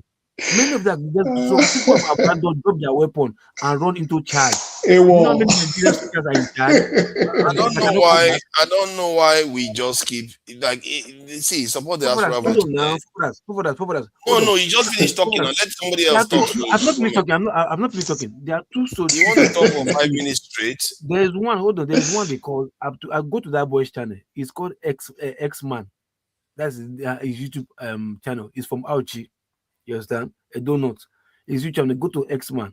He abandoned the Nigerian army. He didn't resign. He abandoned them and went back to his village. He didn't even run. He didn't even run to Chad. He's still in Nigeria. He went back to his village. He's exposing all of them, calling their names outright. AY probably knows them. And this recent one, know what? I think you probably know the soldier he's talking about. This recent one that happened, this Yoruba boy that said that the Nigerian politicians should come and have their children to come and join the army, that they locked up for many months and later dismissed. That one is civil recent. So these are the people you are supposed to be looking up to be getting information from, not just sitting your own internet going to AI. Are you hold on. Are you saying that Nigeria is the only country that has AWOL? Shocker. Sorry? Maybe you don't understand the concept. Hold on. Let me tell you. Hold on. Listen. What do you think is the meaning of AWOL? Okay. Those that won. Hold on. Desertion. Desertion. Those that deserted. You think the ones in the happens in Nigeria is because they want to go, or it's because the condition that they're being treated? That's why they left. They leave for various reasons. Okay, now do me a favor. Go to the YouTube channel. It could be a girlfriend. It could be anything. Oh, no problem. Go to YouTube channel. a living soldier man who just abandoned soldier, as in deserted the army. Yeah, I seen him on Twitter. Went back to his village. Yeah, he's there. He's in Nigeria. Go and you can interact with him since you like military well. I don't know what your issue is. Like, just because he left, what is your point? Let me tell my problem with you. My problem. His point is that morale is down. I agree with you. That is the whole point of my proposal. Listen. I'm supposed to be hearing you saying. I don't know what the point you're arguing about. Listen to me now. I'm supposed to be hearing you. Look, I spoke with a current soldier man that is at the war front. I have a friend, a colonel, and he says everything is gravy. Yeah, this is what he's telling me. This is what he said his experience is or was or are. You get my point? So that's what I'm supposed to be hearing from you. Since you love visual community, did you expect?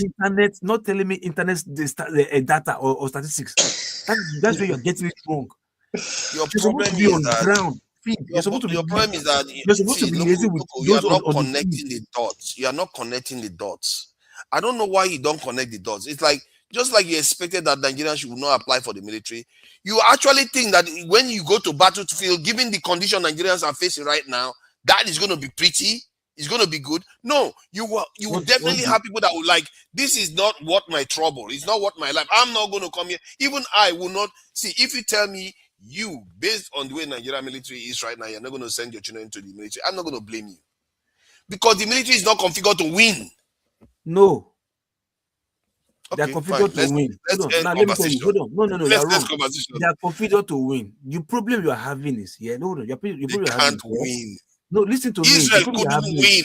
Why would our soldiers win? Don't you use your common sense? Israel cannot win. Why would our own win? I mean, those are two different. Those are two different instances. Oh my God! Tell me where America has ever won. Then no. Why don't we use common sense? See, let me tell you, the war that they fight in all those places, Israel and America or Europe, is different from Nigeria's own. Wait while you are ahead, loco. Come on, you are better than this. It's different. Let me tell you something. It's very different. Someone coming to you going to invade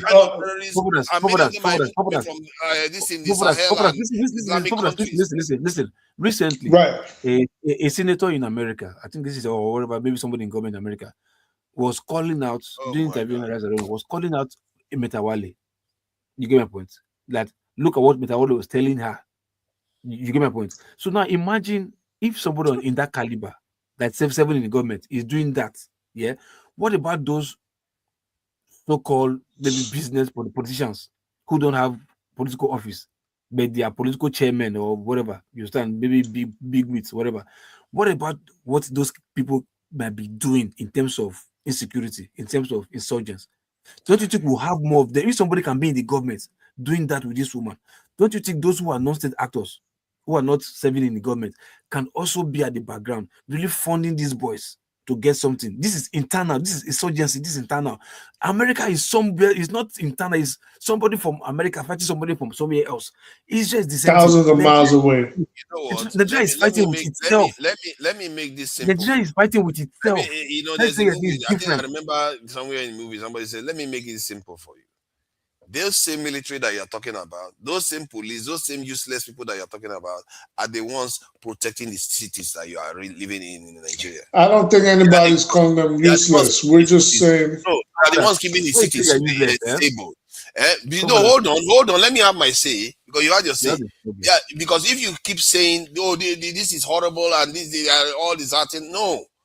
The same military are the ones keeping your cities safe. The reason why they are not performing well in that area, they are not funded, they are not manned, and they are not even equipped. On top of it, what do you expect to see? But somehow the service chiefs look at me just one 30 seconds. I'm not going to go too long.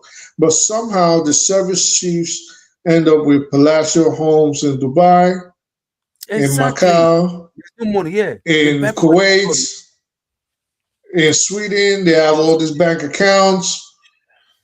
Are you serious? Because most of them, they embezzle some money. But the idea that, like, if you do the calculation yourself, find a way, go online, look at the number of Nigerian soldiers, everything, do your calculation how much it costs to pay their salaries alone in the context of Nigeria in dollars, then go and check the military budget in Nigeria, then tell me how much can be stolen from there. Then, just do your own number. No. You see, no. I really think you do not have the fundamental understanding of how certain things work. And I say this with all due respect. I'm not trying to insult you. We're having. Hey, you're already doing it. Go ahead. No, I'm not trying to insult you. I promise you I'm not. Because you always say this thing where you say, well, how much is in the budget? How much is the budget? How much can they steal? We do agree that Nigeria is a poor country. And we do agree that the annual budget is not,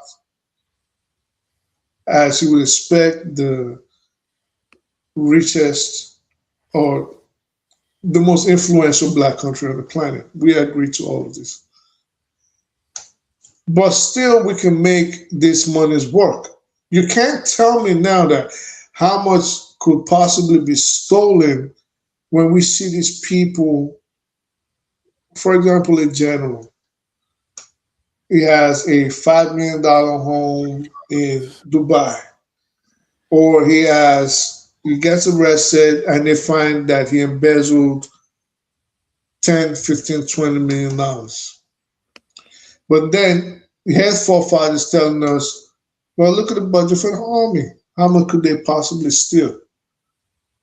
They're embezzling it, and even if they embezzle $1 short of $10 million, the point is they are putting the risk of those soldiers, they're putting the lives of those soldiers at risk, and their actions are treasonous. All right? So they're not even stealing. They're not. So now you have a general whose salary is not commensurate with his lifestyle. His children are all in private schools. His children are living large. He has all these multiple, beautiful, luxurious cars that cost hundreds of thousands of dollars.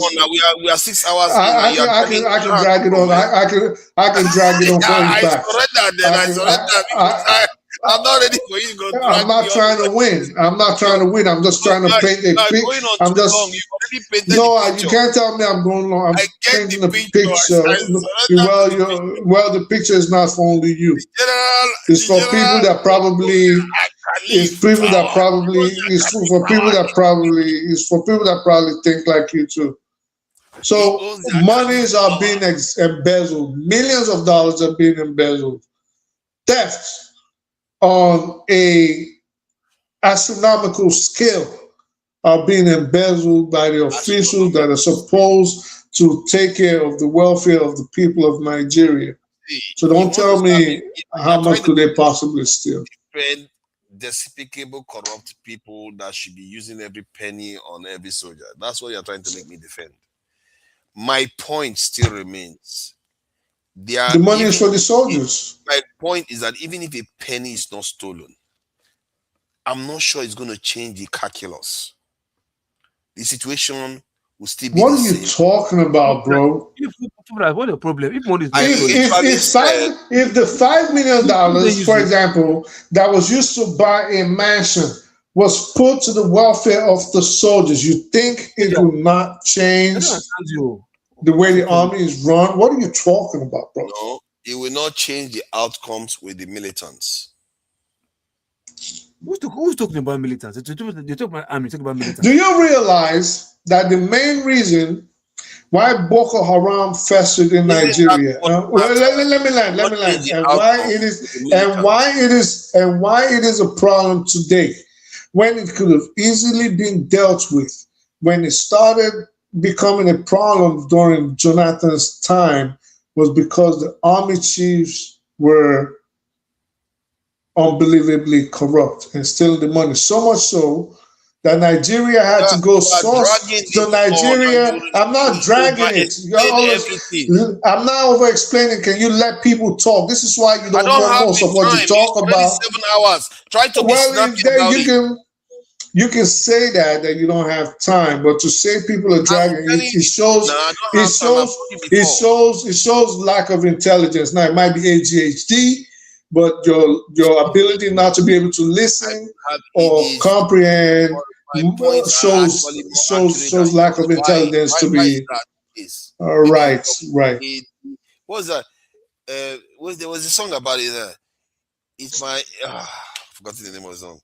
But point is, even if they don't steal a penny, the outcomes with the militants will remain the same, and that is what matters. This is why I said, if they don't steal a penny and they put this money compensating, giving these boys good welfare, arming them well, why would the army situation or the militant situation not change?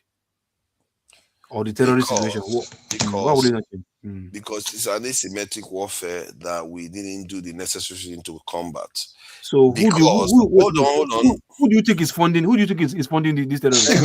You didn't let me answer. You just jump in because you don't want to hear the full answer. Because Israeli soldiers are fully motivated. No, they are not just armed. They are not just well funded and motivated to even go after the terrorists that just killed more than 1,000 of their people. They still couldn't win. Is that not clear for you? Even if they were motivated, hold on. I don't see. I speak the truth. If you talk again, you're going to make me lose every respect for you after I said that. You can lose respect. The Israeli soldiers they're not motivated. Why would you say anything else apart from just say, okay, I understand where you're coming from? But clearly, Hamas was caged into a territory. They couldn't destroy them. Well, the morale, exactly, and you know why that, and you know why that is. The IDF is not a properly trained fighting force. They're not properly trained. Which force? They're not properly trained, and morale is very low. Gaza, the goes in Gaza, not they are properly trained when they take over. They're not properly trained. Think about this. They're not properly trained. No, you get it wrong, because I can see them when they take over a territory. When they take over the territory of Gaza and they occupy the area, Hamas can operate there. When Hamas operates there, like they try, hold on, they try to kidnap their soldiers even. When Hamas penetrated their flanks, try to kidnap their soldiers, they still stop them and even kill their own soldier plus the Hamas militants. Because you can't get away because they have people around. That is how you talk a lot of things that you don't know. Okay. No, because so the IDF compared. No, it's not history.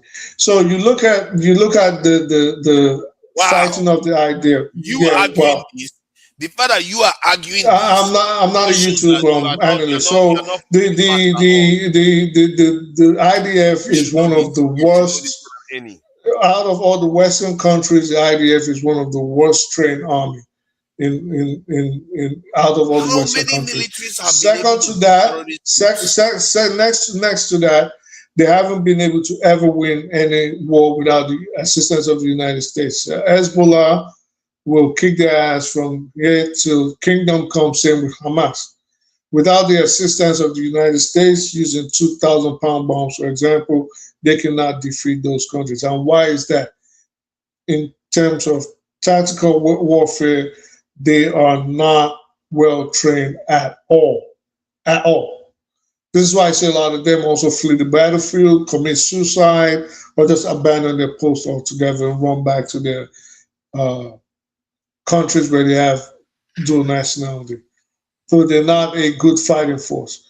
If they were such a good fighting force, well, they would never need the assistance of the United States when it comes to infantry warfare. And you can see every day that they're not good at all.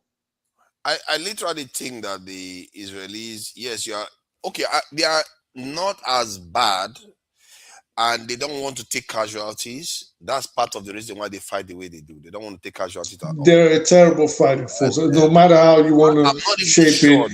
I'm not even sure that over 2 years of war, they've even lost up to 1,000 soldiers because they don't want to take casualties. This is out of because they're fighting a ragtag army in Hamas that is not organized with flip-flops. Yeah, but in the end, they still couldn't defeat Hamas. This is my point in the Nigerian context. And you are even siding with somebody that is making an argument that Nigerian military stand a chance. They don't. You know that. No, I'm saying Nigerian military could be better run if the corruption was not so endemic.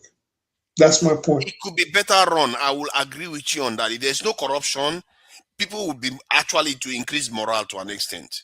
But it still won't change the outcome. Because Israelis have high morale. No, because the Israeli soldiers had high morale and they actually have very low. They actually have very low morale. The IDF. At the beginning of the conflict, they had high morale and high motivation. They always had low morale. They are tired of wars. They knew what was coming. Most of them were scared to go into Gaza because they know, for example, it was booby trapped, and they did not want the kind of fighting that would be urban guerrilla style fighting. They just didn't want it. No, they didn't this is why they let. They don't want to take casualties. That's the period. They don't want to take casualties. Yes, so they're not a trained fighting force. For example, the United States didn't mind that. That is where the training is different. You see, when the United States went into Iraq, for example, you saw in Baghdad, you saw in Fallujah, the way we fought building to building, house to house, street to street. America did it. Gaza is next door. Same style of fighting. They ran away. They don't want it. Remained. The terror groups are still there, and ISIS even got stronger after America even backed off. So let's not. After we left. Yeah. After. What does that tell you? You are that just making America my point. Just went there. No, I'm not making your point. It means that when you are present, it means when you are present, that is how you defeat them. Well, my point is training. That's what we're talking about. How well trained are they? We're comparing the training of the IDF, and I'm juxtaposing with the training of the United States vis-a-vis the kind of war that they fought in, again, Baghdad, Fallujah, Kandahar. It's not about training. The outcome in Nigeria, if every single penny was spent very well, the outcome is not going to be any different. The outcome will be different because you'll receive better training, you receive better armor, you receive better weaponry, and all these things put together will increase morale. So, would you argue that American soldiers had morale when they went to Afghanistan? Yes. Very high morale. Why is the Taliban still there? Well, that has nothing to do with morale. Hold on, let me explain it. The reason I say America had high morale, I mean, look at the kind of people that were joining the army: football stars, politicians, ordinary businessmen, because morale was high. Now you are trying to change the goalposts. The No, I'm point explaining what morale means, morale sir. can get you only as far. You can't necessarily just You use morale asked to win the me. war completely. Nobody said that, but it helps. You asked me a question. Well, sir, it's okay to this is why we don't get anywhere. I don't know why we have to do secular argument. You asked a question, was the morale high in Afghanistan? And I said yes, and I explained why. For example, the kind of individuals that voluntarily join the army. If the morale wasn't high, they wouldn't go there. They wouldn't go near it. How many Nollywood stars have you seen join the Nigerian army? How many former governors or how many former senators have you seen join the Nigerian army? So during the Civil War, during the Nigerian Civil War, there were people that had other aspects of life. For example, Ifeanyi, we could argue about why Ifeanyi joined the Biafran army. But morale was high because they had something to fight for. And I mentioned Ifeanyi because Ifeanyi actually represented Nigeria. He was a known sports personality. And he joined the Biafran army. The real goalpost I was talking about was that whether every single $3 billion we are spending on the military, which is pathetic, that we're spending on the military is spent, we are not going to solve those problems until we have the right manpower and the right equipment and probably extra welfare for the military. If you don't do these things, forget it. You are not going to, even at that, you still need the numbers and motivation, the momentum. You need the momentum, the numbers to cancel out what these militants are doing. Do you think the millions of dollars stolen by the service chiefs will make a difference in, for example, buying weapons for the Nigerian army? It will buy weapons. Whether those weapons are going to make the difference in the war, no. All right. Hold on. Well, you're only as good as the training you receive when you're using the weapon. So do you think that $5 million could help them buy better vests, for example, helmets, pads, first aid equipment for the medics on the front? Do you think it'll help them? So if you think it'll do all those things, and people know that if I get shot, there's a very well-trained medic in my unit that's going to reduce the chances of me dying there or living the rest of my life with a debilitating injury, how do you think that's not going to improve morale? But these monies that could help, these little things have been deposited in a house in Dubai. And you're saying it's not going to change anything? It's going to increase morale, but it's not going to change the outcome of insecurity. The insecurity will still remain. Have you heard the gun before? This guy never. Why would I tell you that? No. Why not? Have you handled one like? Why? Sorry. What is the relevance of that? After handling it, were you having any confidence? 3 years. Were you having any like danger to yeah, man, I gotta go smoke some. I don't know what point you're trying to make, but I think we have I'm to wrap it up. Your experience This is 7 hours on the dot. We have to wrap it up. Sorry. Question. Your experience or your feeling handling one. What did you feel as in when handling it for the first time? What was your feeling like? I don't want to talk about anything like that because that is not appropriate. Secret agent, forefathers. That means No, it's not appropriate. You don't go and start talking about see, when when it comes to morale, it's not like when it comes to America. morale to fight, yeah, you know nothing about morale to fight. So, in fact, He you doesn't. have the qualification to talk about security. It's all right. It's all right. It's all right. I don't know anything about morale to fight. All I know is that if you spend that money that you have, you think you're going to defeat the terrorist problem you have in Nigeria, then you are in Klakuku land. You don't know anything about what you're dealing with. That's not even the money. When you know how much better APCs the army can buy with $5 million in Nigeria? Do you know how much better armor-plated vest you can wear? The outcome. It's going to change the outcome. Listen to what I'm saying. Listen, I think that one brigade survives longer than others, but the insecurity will remain. If you could, do you even get why the insecurity occurs? Why do you talk like this? Do you even know why it occurs? It occurs. Hold on. It's not occurring because the terrorist is standing and shooting with the Nigerian police like this. It's occurring because most of the time when they are operating, the security forces are not there. No, keep quiet. Quiet your mouth. Dude, you have no idea what you're talking about, bro. Shut up. Like, I think you like to hear yourself talk. Like. Hold on. Wait, hold on. Hold on now. Hold on. No matter how much I am, just silly pigeon language. I saw laughing again. Local was asking you if you value a gun before. Just imagine.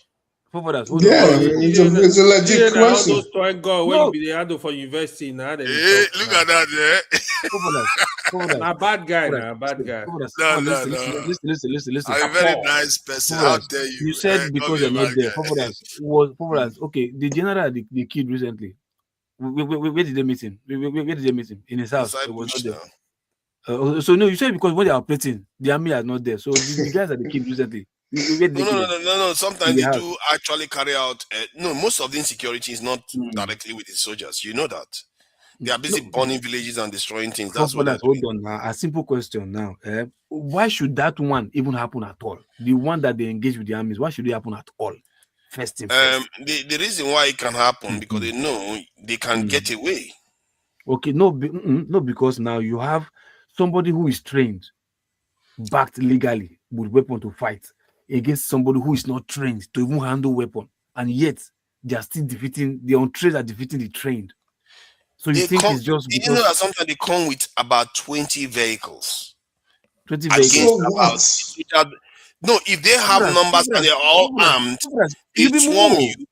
You be moved to go. So not vessel. Hold on, I'm just asking. I'm just trying to let you see. Look at one second. What I'm just trying to let you see is that you're saying the embezzlement doesn't matter, it won't change a thing, and I'm saying no. There's so many improvements you can make to the soldiers that it'll number one increase their chances of not dying on the battlefield. That alone is. I agree with you on that. Why are you arguing with me over something that I already argued with you with? I told you. Hold on. I told you that all this you are saying may be true, but it's not going to change the insecurity. I don't know what is confusing about that. Okay, for us. Are you telling me so? Even if Nigeria army has been given the best weapons to fight insecurity, that insecurity will not end. That they can't defeat people. That's what you're saying. Yes, because the way what is causing the insecurity is not because they are going head to head with Nigerian military. Maybe 70-80% of the incidents are when the military is not present.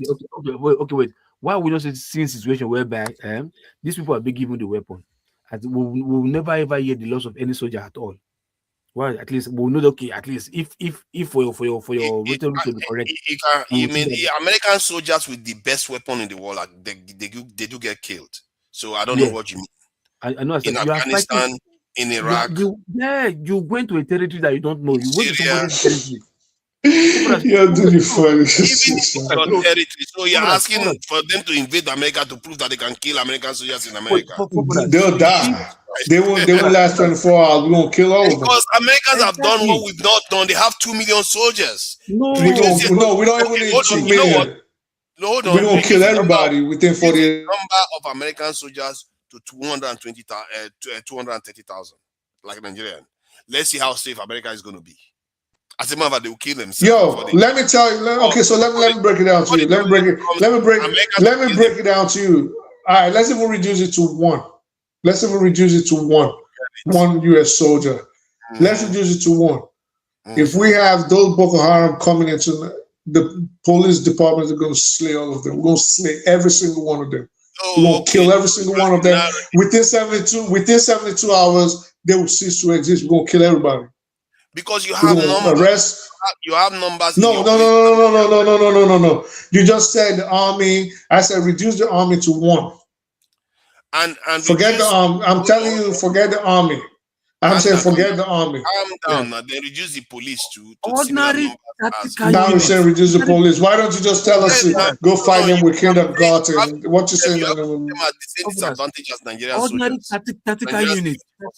Tactical units in America will level all these stupid Boko Haram with tactical units in America. Not even that is why they cannot do it overseas. But it's all right. That's your excuse. How about Israelis? Oh, they can't do it. Oh, shocker.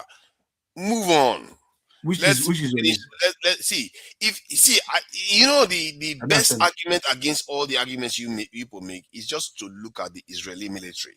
They are merciless. They are ruthless. No. Hold on, they are merciless and ruthless, and they cannot get rid of these terrorists. If they cannot, no hope. Don't even bother. You are not going to win. Listen. They are fighting it right now. They will never win. It's okay. I don't know. We have to close that. Let the IDF be politically divided. In their army. They fighting Gaza. Oh my God. Let me thank the people that made payment, please. Let me thank them. This they say this is an FBA.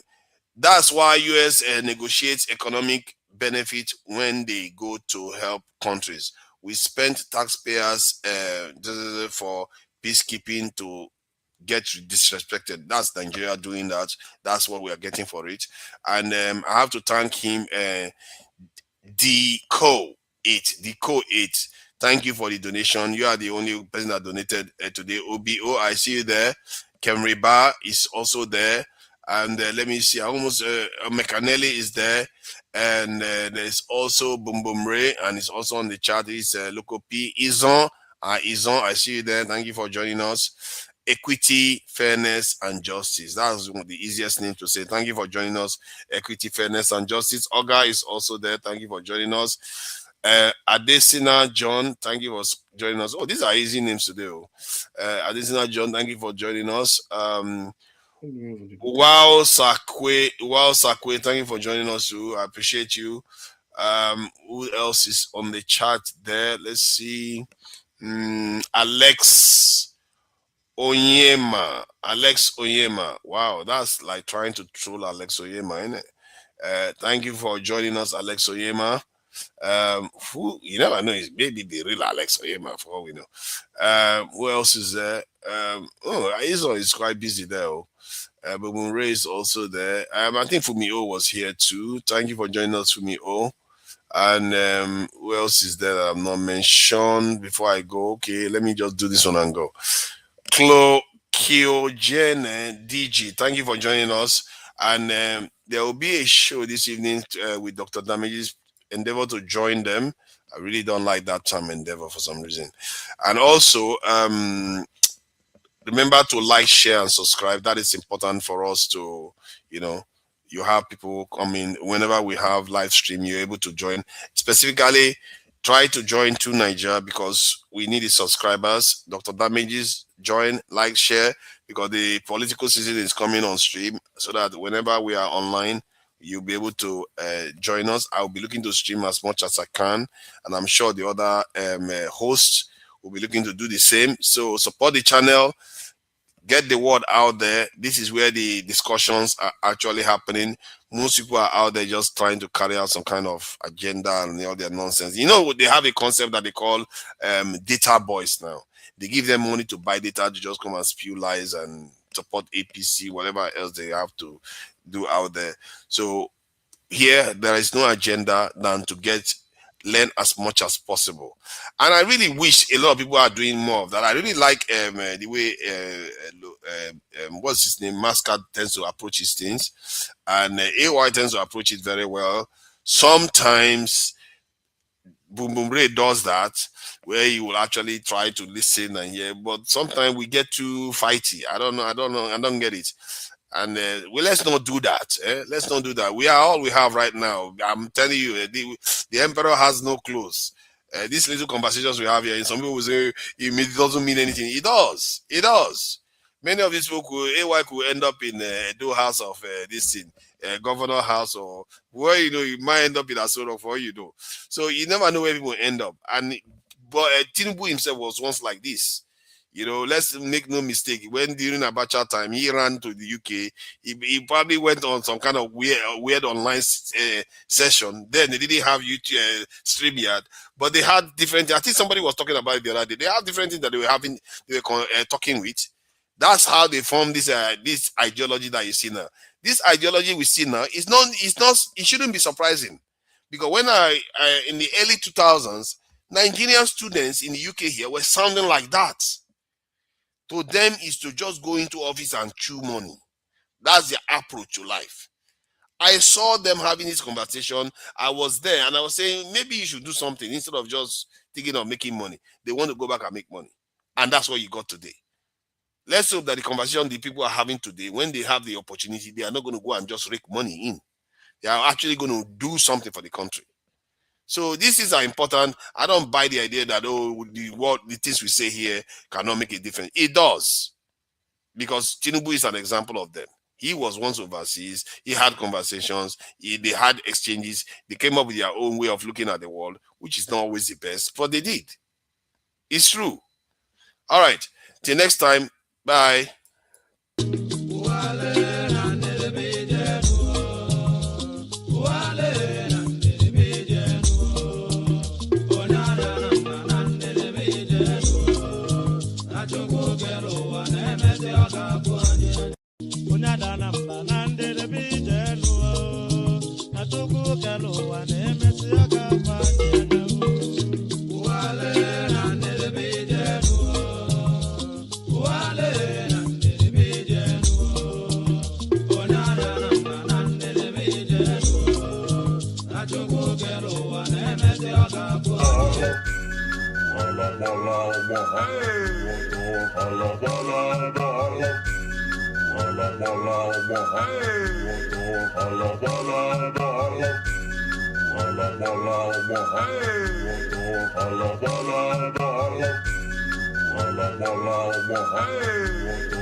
Igwe sokwala no, Elijah sokwabia, Gideon sokwabia, Namu Abraham, Isaiah Onyamuma, Tito Putenken sokwabo, Anile sokwa.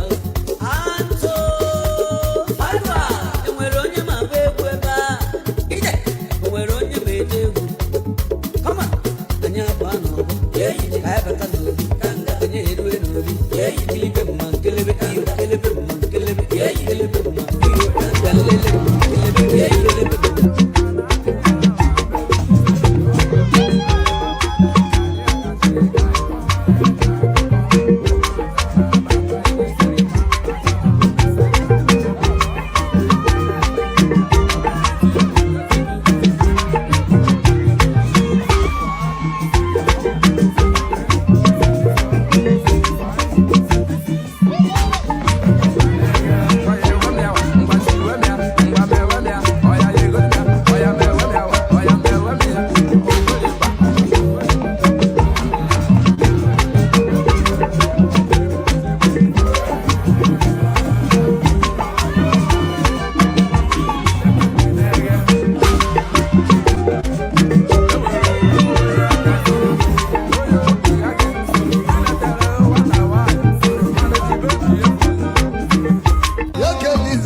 Buenos